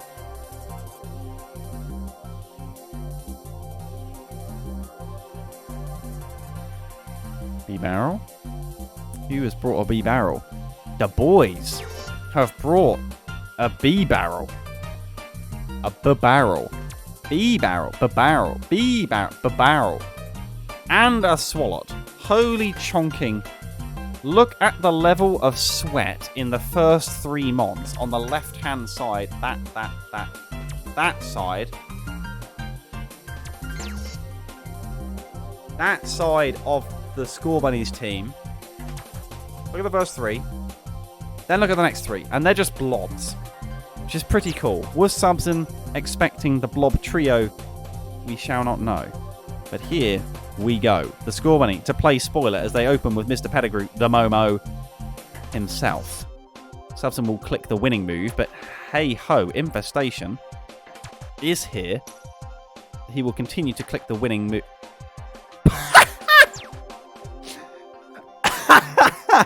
Go for it. Go on. Ah. That's cringe. So, 3 layers of spikes. Kartana comes in. And it takes the sushi out. We're down to a 5 versus 5, but 3 spikes on the favour is certainly going to help. Hidden Power Fire. Scarf Zeraora presumably covering off the Scarf Katana, and suddenly the Katana win button has gone. Double Intimidate due to the simple of the B-Barrel. Immediately cancelled out by double Sword Dance. Quick attack. Boom! Gone! But now back down to plus 0. Oh my god. The yawn. No! But it can't take another. No! Oh, you should have just... Ah. So here comes Tapu Lele with the future sight. Investing in the future is the way forward. But unfortunately, it's going to be a killing blow as it stands. It's going to be wasted. And certainly, if High Roll wakes up and gets some more chip damage, albeit it's not that much chip damage, really. It's really not that much. So, if only you were running Psychic and Future Sight, you wouldn't have had this problem. So, episode in. Do we see the Grass Knot prediction? Just a knockoff. Smart play. Down goes the AB. Nido Queen. Earthquake. And there's the Future Sight. 3 versus 2. Can the Gallade even stay in the top of the conference conversation? Earthquake just about taken. Here's the Leaf Blade. Here's the Gallade. Can he put subs in? No, he can't because of the Life Orb. But surely it'll be enough. The 1v1, Zero Aura after 3 spike damages on the Dragapult. Can it get the kill with Scarf knockoff? This is the question. It's out-scarfed by Draco Meteor. Does it live? It doesn't. And the Gallade will be in position to put the Blazikens under pressure in a tense 1-0 scoreline. Unbelievable. Hey, Michaela, how have you been? It's been a long time. 1-0.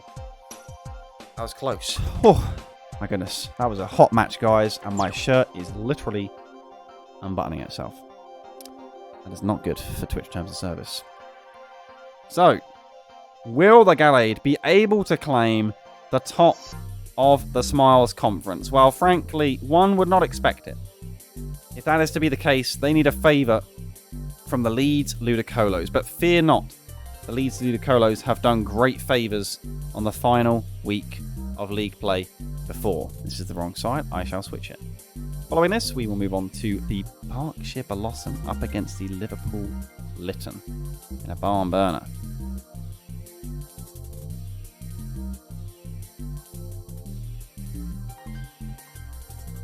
New Loop team.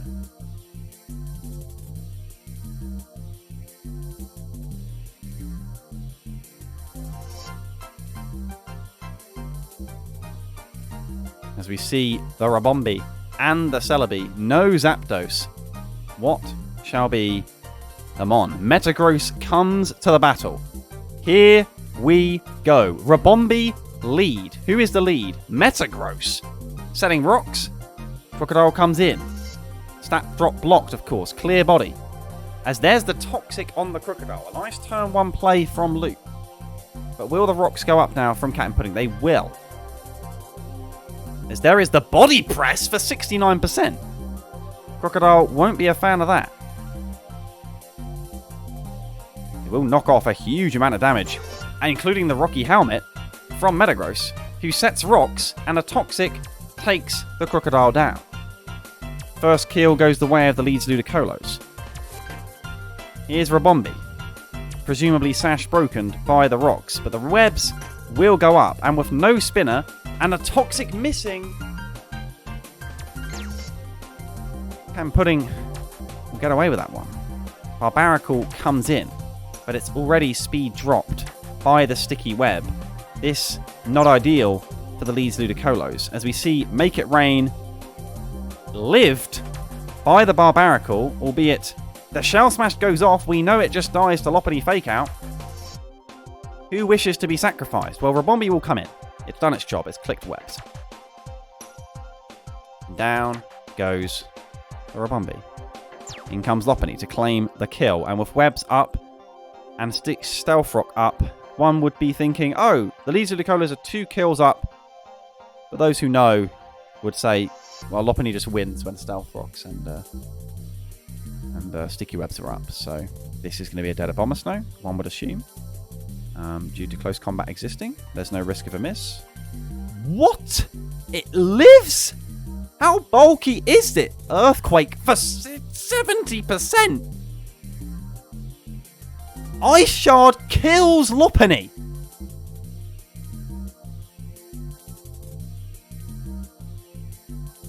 Celebi to Terra. Steel. Ice Shard chip, but will it be setting up? Yes, it will. Nasty Plot is there, and with the sticky webs, will it instead be Celebi, the one to clean up? Because Earth Power plus Psychic rips through the entire team unless either Thingy or Thingy are scarfed. And by that I mean Gengar and I Am Valiant. Is this Scarf Gengar then? No, it's not. Okay. Well, that would say GG then. Incineroar comes in. But I don't know if it's Living Earth Power. It's Living Earth Power with 1%. And clicking Toxic.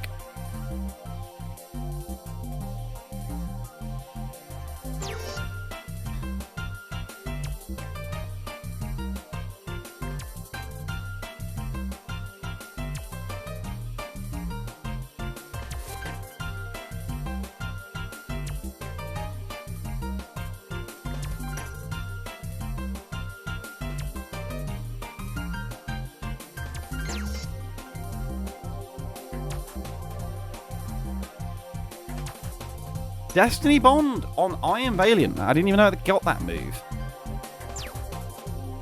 Nasty plot in front of the I Am Valiant. Knockoff. Getting rid of a lot of damage.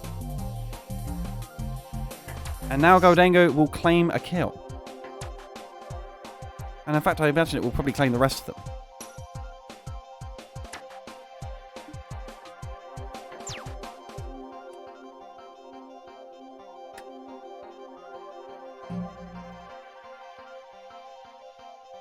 And that is the game.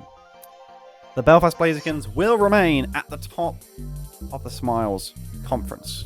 It was very promising from the Leeds Ludicolos, but once again, they will stay out of the playoff conversation with just a few scalps to speak of.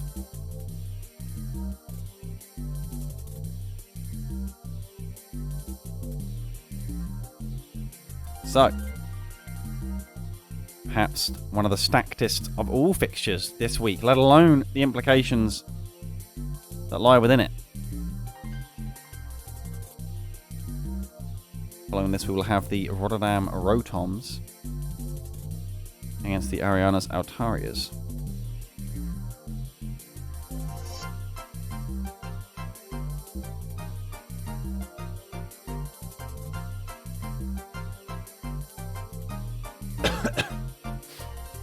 Right. Just a reminder of the standings. Here we go. There it is. Now, with the Gossamer Gallade winning, of course, this match has become irrelevant. But it does decide who is third and fourth. So actually, not. Here we go. Fancy lead. Bellossom has come for the Bellossom party, which is pretty cool. There is the flip turn from the Mega Blastoise. As in comes Overquill. What shall be the move of choice? Toxic it is. As we see, Leech Seed miss. Never a fun to experience. Oh, that is damage. Tanking quite remarkably well, considering the conditions for this innocent Bellossom. Predicting the prediction, of course, staying in with a very ballsy Leech Seed. Annihilate, in on the Chestnut, forced a U-turn. No Spiky Shield to speak of. Are we seeing Spikies or just Leech Seedies? Leech Seed miss a piece. Okay, this is very, very strange. Who wants to Hurricane? Spike Shield. Attempting the U-turn Scout and damage. Successfully, albeit Regenerator says, I don't give a fuck. No nicknames from either. What the fuck? Okay, well, screw them.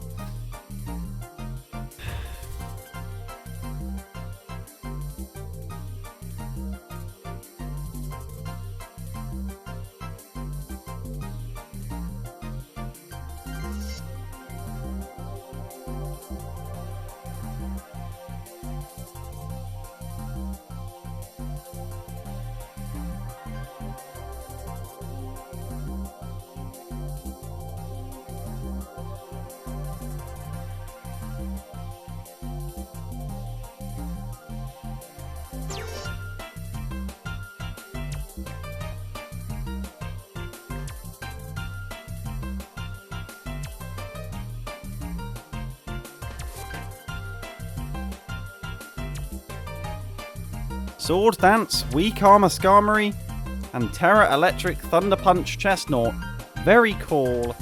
Giving the Liverpool Litten the 4-0 win to take P3 in the Smiles Conference this season. Very, very cool. Alright. And now we're talking.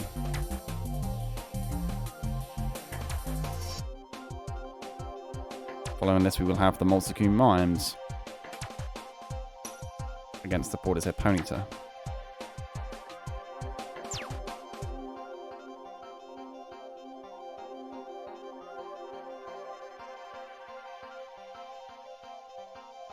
Here we go. Casper against Ariana. Now this is a matchup I am excited for. What RNG shall we witness? Diggersby is the opener. In comes the Rotom Heat. A nice start, looking to try and get some early momentum, albeit the Will-O-Wisp will simply be blocked. Real ones would have Volt Switched. But a Volt Switch here, seemingly fine. What one do with any Stealth Rocks? Well, here is the Ting Lu.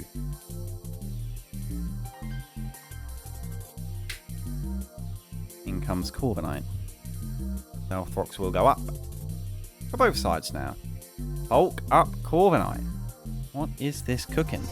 Spikes simply lane. Are we going to see a whirlwind out of the Ting Lu, who cares not one bit? Indeed we are. Bit of chip on the Diggersby, albeit Diggersby happy to click frustration right here, that's for sure. But it'll be low kick. A lot of damage on the Ting Lu, who tries to chip away, importantly, away at this Diggersby, who is a critical mon. Ting Lu likewise being chipped away at, though. As we see the return correctly predicting a switch, covering the bases, does reveal non-choice Diggersby, of course. Choice Diggersby for losers. The defog forced by Ariana, who had more hazards on Casper's side. Ariana making a habit of defogging away her own hazards this season. Will it work for her again? Here is the U-turn. Of course, Corviknight, a fantastic Mega Beedrill switch in, and a decent answer to an extent for Sneasler, until Sneasler starts doing Sneasler things. The Cream Ritter comes in, and in comes Sylveon. As substitute is there. Of course, if it can Carmine up before Sylveon can start hitting, if it is Hyper Voice Sylveon, it cannot break the sub. Indeed, it cannot. It can put the pressure on, albeit how successful it's going to be. I think Casper may be outright fishing for the crit right now, and he is committing.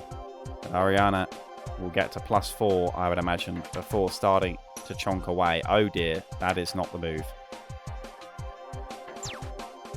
Or just start chonking now, because that's a 2-hit KO.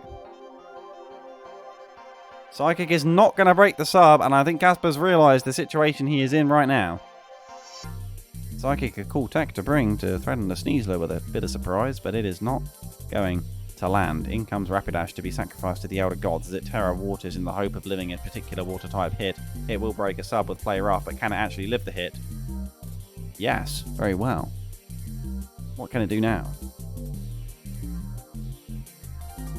Poison Jab. Huge from the Rapidash. All going down to the Moonblast. Could potentially have saved the battle, albeit it's still an uphill fight, that's for sure. In comes Alakazam.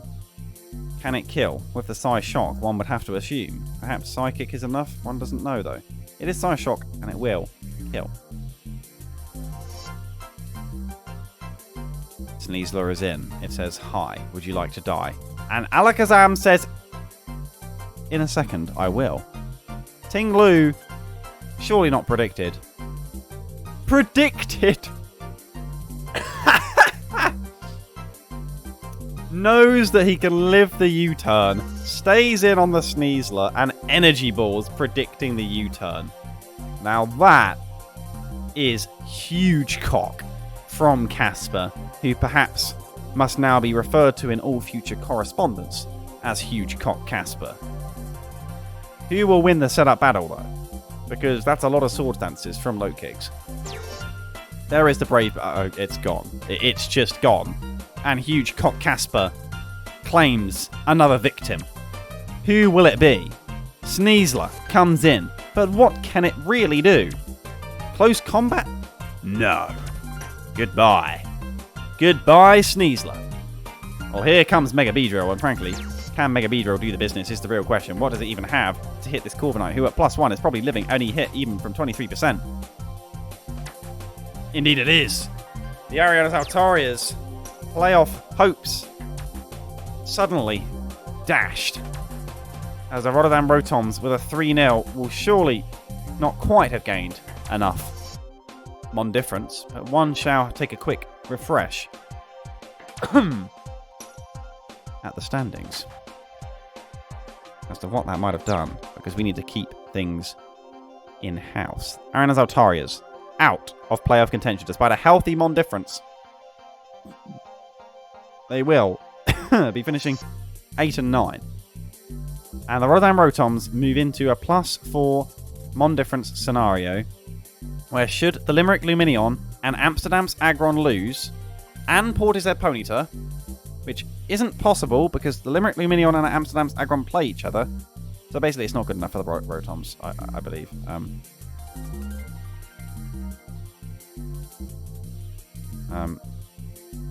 The Aggron do play the Starmies as well. Who do the Ponyta play? I thought the Ponyta play the... Oh, the Ponyta play the Mimes. Oh, it is possible. It is not impossible for the Rotterdam Rotoms. Keep that on your radar. We have 3 matches left. Here we go. The next up. And it is indeed the Portishead Ponyta in their spar up against the Morsacoon Mimes, who are locked into playoffs, albeit they would certainly like to stay in P5 after some very high highs during the season. They are bringing the Sneasel Hisuian. Interesting. Harry with the Tauros. What shall it do? Lumineon do play the Fishpond SuperRods after this.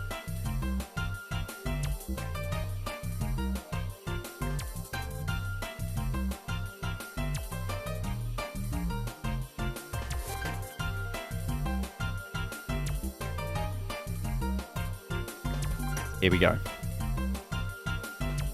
The Domfan lead from the Mimes, and it's Togekiss, or perhaps it's definitely Togekiss. Air/flinch blow!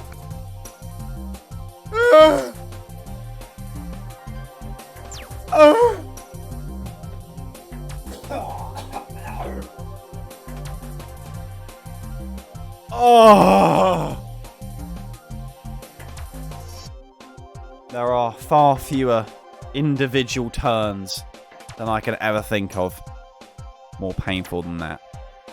Breaking through a Togekiss's flinch, only to miss your head smash.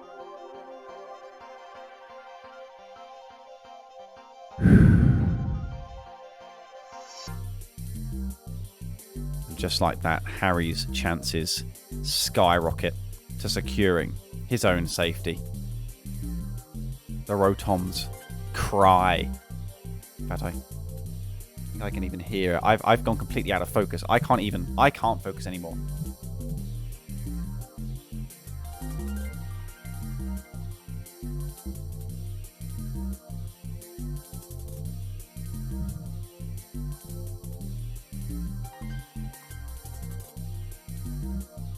Please. I know. It's okay. I'm here. I don't know anymore. This is just me.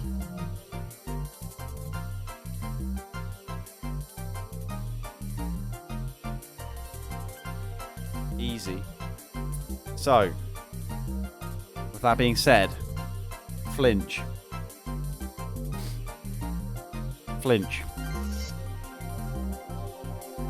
Death.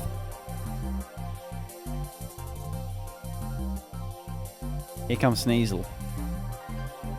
Iron Treads comes in. The damage has been done.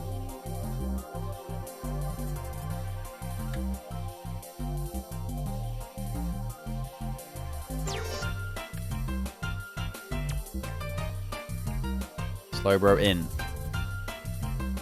Night Slash. Damage, by the way. Terra Dark. Looking for the crit. Bam! Not finding it. Oh. Hello. Here comes Iron Treads getting sacked. Even a close combat flex to predict.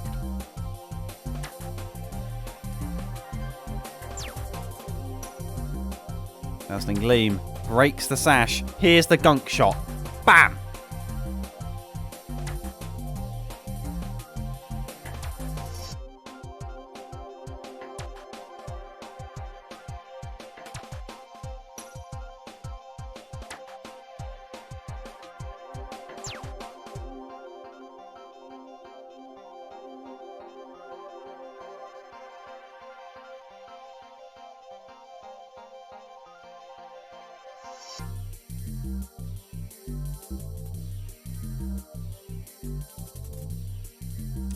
Dragon Dance Charizard paralyzed.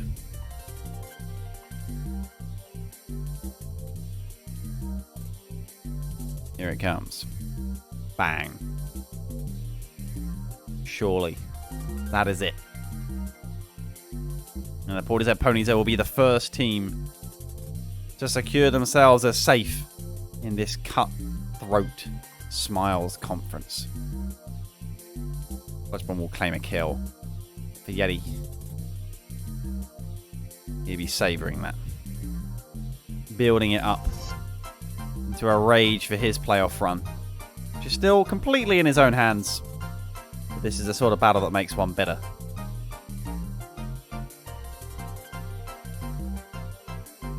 Is there still a scenario? I don't know, Casper. But if it is, it certainly requires a miracle. 4-0 it will be for the Bulu Vs Ponyta. We've got 2 battles left. Final battle, of course, will be the Amsterdam's Aggron against the Stockholm Vs Starmies.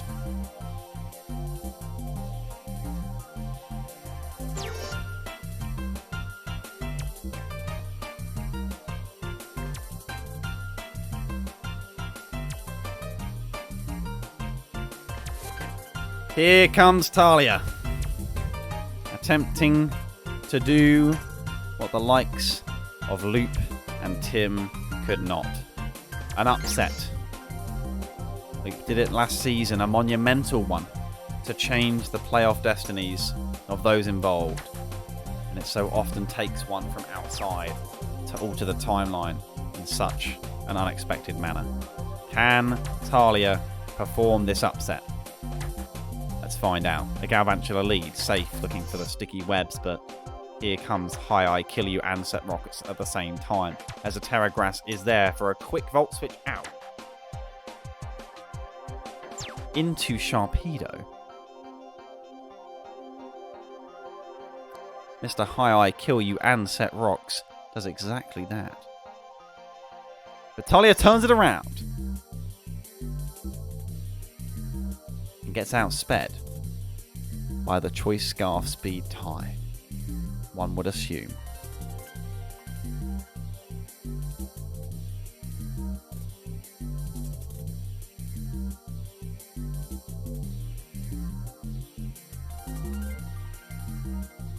Here it comes, the Trick Room reverse sweep.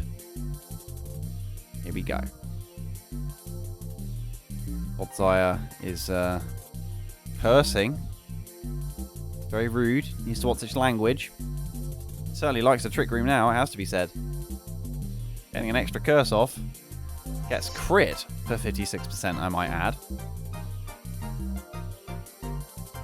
And will miss a gunk shot as it dodges a Fire Blast.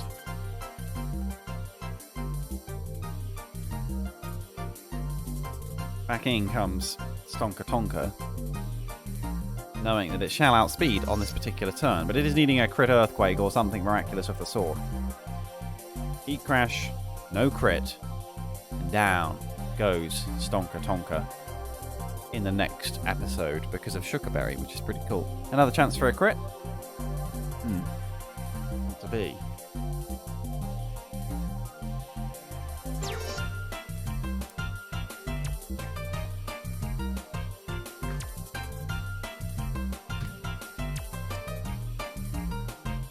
I think the Limerick Lumineon are probably going to be just fine.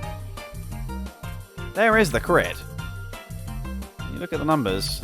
It's looking pretty steep for the SuperRods to bring this one back.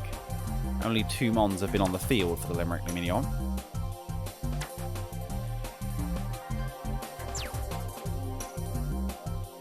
Psychic will hit hard. Gunk Shot will be dodged.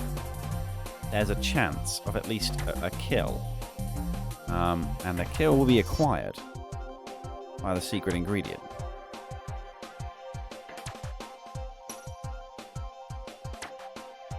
Ultras.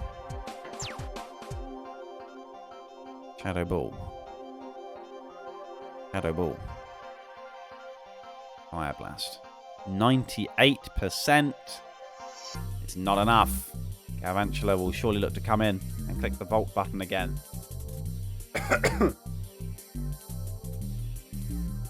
And it does. A second kill. All of these Mon differences do matter. God of War, however, with nothing to trace, a little sad. Sharpness is the choice. Sark gives as X-Scissor outspeeds, claims. Can Sark save a Mon difference here and keep it at a 4-0, or would they be risking crits? Thunder is the move, not worth the risky switch to Altaria, who can come in safely now and get the Mega off. And it will be 3-0. Barring full paras. Indeed. Frustration and the Limerick Lumineon look to book themselves into playoffs, albeit who could it be at the expense of? Well. It's time to find out. Because whilst the Lumineon have won, the Vs Ponyta have won. This means this battle right here determines who is in and who is out. No matter the Mon difference, the loser shall finish 9th.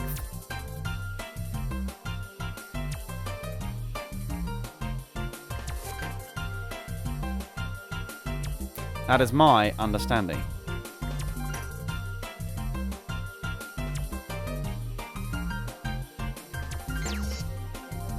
Here is the ultimate battle. It all comes down to this. The Aggron against the Starmies. And the Aggron have brought Bellibolt. Of course, Bug has come. Starmies with a full button clicking combo. 6 we have come to identify them with this season. They are well versed in it.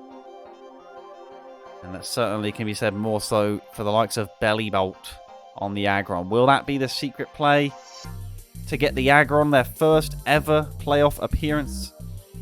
Or will the house win again? This is the Aggron against the establishment.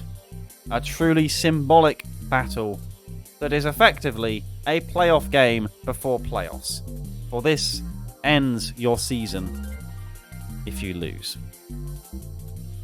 Here we go. Safe, scarfed Darmanitan lead, one would expect.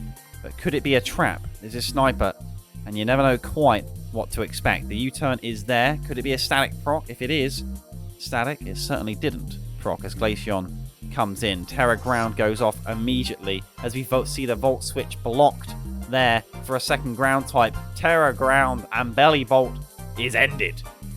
First scalp goes the way of the Starmies, who are yet to be scratched. In comes Bug, looking for the webs as Screamtail comes in. Liquidation, bonk. I'm afraid that's a Screamtail, but the defense drop will allow pressure to be applied. Orwell comes in. Intimidate there.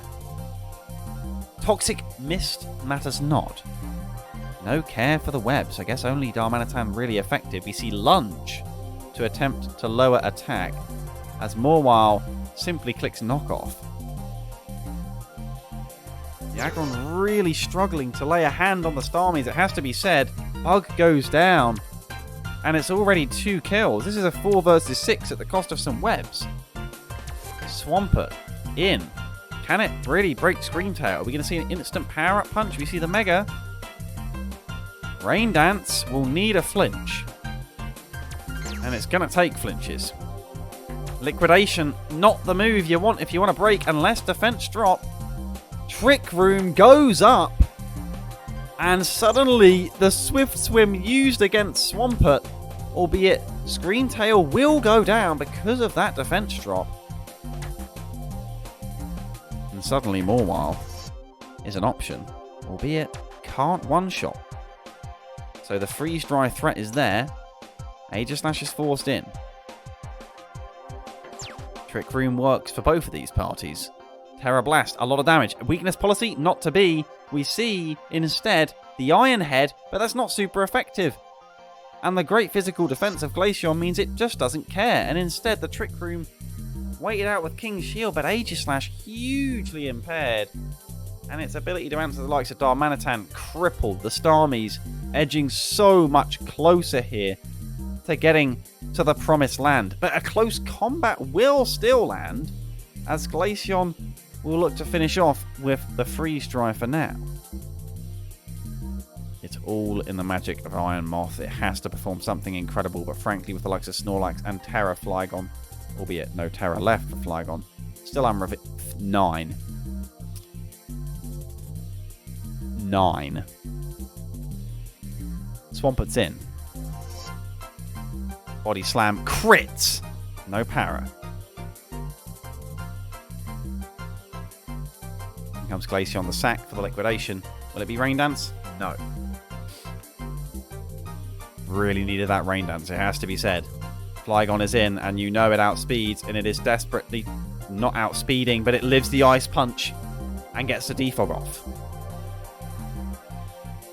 Okay. Well, there's the kill of liquidation. We're down to a 3 versus 3. This is coming back down to the wire, but Darmanitan is the final boss, and Icicle Crash will kill. We need to see some sort of Terra thingy, but this is not a Terramon. It does force the switch to Snorlax double into the thing. Thomas does not have the doubles to win, and Sniper knows that the big thing has to come in now. What will they click? It's a safe body slam. Another crit body slam! That's a lot of damage from Snorlax either way without the crit. Earth Power, it doesn't do anything. And Thomas concedes he could never have beat this Snorlax from this scenario. Down went the Aegislash. Down went the Bug. Down went the Snorlax. No, that stood tall. And unfortunately for Thomas, he's going to have to wait another season because it's a 3-0. The Stock Martinist Starmies will defend and push them right back down as they're climbing to the top of the castle walls. What a season it has been for the Amsterdam Aggron, but it weren't quite good enough. And just like that, the teams one maybe would have expected will have made it in both conferences. Very interestingly, as we see the final standings here from an incredible Smiles Go for Miles Season 10. They're not done, of course, the playoffs happening over the next couple weeks. This is the Smiles Conference standings with a 52 mon difference from the Belfast Blazikens, just edging out that of the DN's Deino in Miles at 49, albeit the DN's Deino will enter playoffs as the most informed team, a 10-win streak. And 10 was the number in the Smiles Conference required to make it to playoffs. And despite a negative mon difference, which will put the Morsaku Mimes, having been second and third for much of the second half of the season, down in 8th, they will make it to playoffs on a 4-loss streak. Well. The Rotterdam Rotoms ending with a 5-win streak, late season surge, Yanma-esque of the time. Yanma instead down at -26 mon difference. A strong debut performance from the Rotterdam Rotoms, but in both conferences it will be just the one rookie seasoner that makes it into the promised land. And for the Smiles, that is the Limerick Lumineon, who finish P6. Let's see how that shapes into playoffs. Here we go. The playoffs, as per you see on your screen now. The Stock Martinez Starmies will face up against the London Lunalas, with the winner, of course, playing the Leeds Litwicks, the Bellossom Vs Blazikens. Await a very red branch in the Bolton Boldore playing against the Portishead Ponyta, a classic from last season in League Play, of course. Winner facing the Liverpool Litten, who will certainly be hoping not to see Isurdo and the Boldore franchise with historic fixtures against them. But don't worry, come out of that and you face the Merseyside Mimikyu, on a side that, of course, puts the Bellossom Vs Blazikens and Merseyside Mimikyu potentially against each other in the semi-finals for the championship. The Red Hill Regirock, with their playoff berth, will face off against an out-of-form Multicoon Mimes. A huge chance for either of the franchises. I don't believe the Mimes have won in playoffs before. Perhaps they did get their first win last season, was it? I'm not sure. One would have to correct me.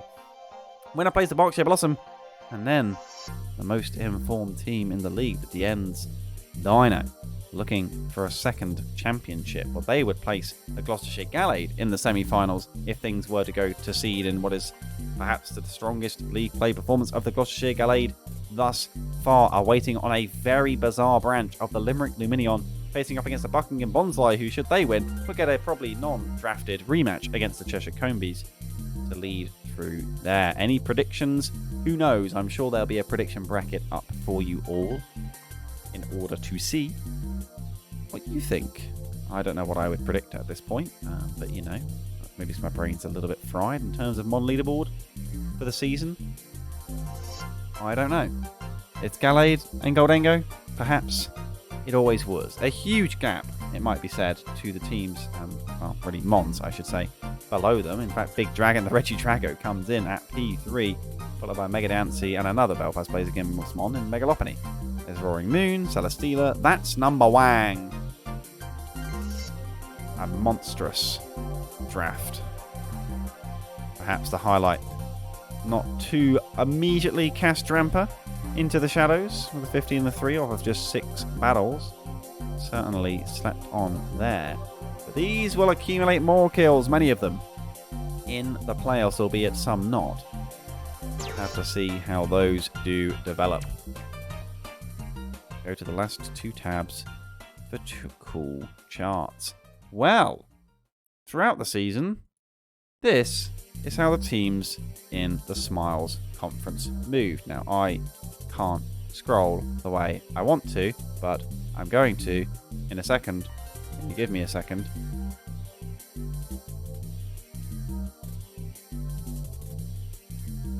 Just keep giving me seconds. Don't worry. Don't you worry. Here we go. Aha! Perfect. Smiles Conference.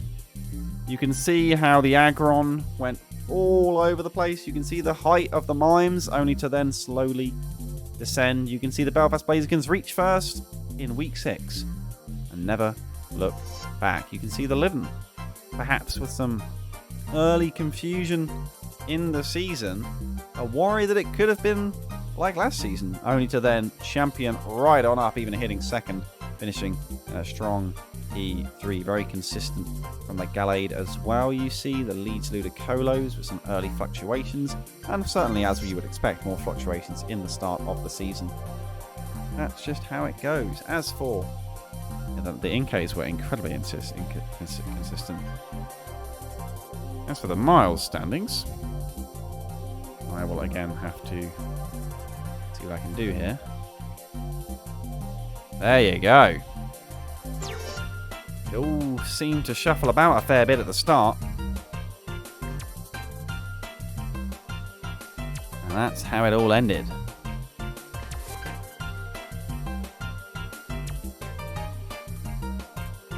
These are cool to see. Sleeper Snorlax somehow just like 9th. The Atch drop. Yeah. That's not unusual. Jersey Jolteons have frequently been strong starters. And then people remember that they can just like click Sunny Day. And then that's kind of a battle plan down the shitter.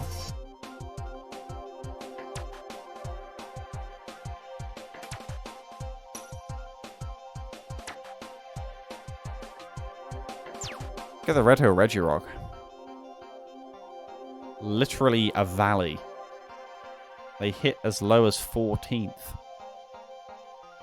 Turned it around and finished 5th.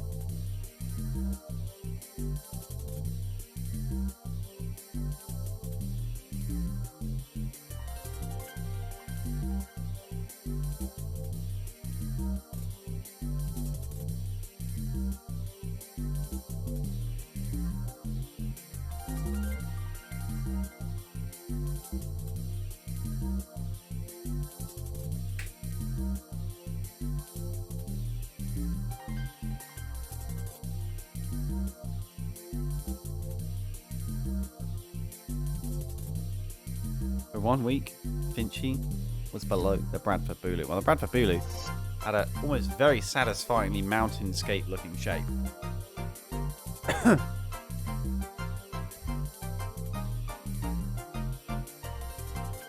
This is cool. Has the unofficial champion changed hand at all? It is the Liverpool Litten back. The longest defenders of the unofficial champion title are back in control. Possible to football team on that graph? It depends whether Rye has the links to where they were produced. I would imagine. I don't think season records will be up to date yet.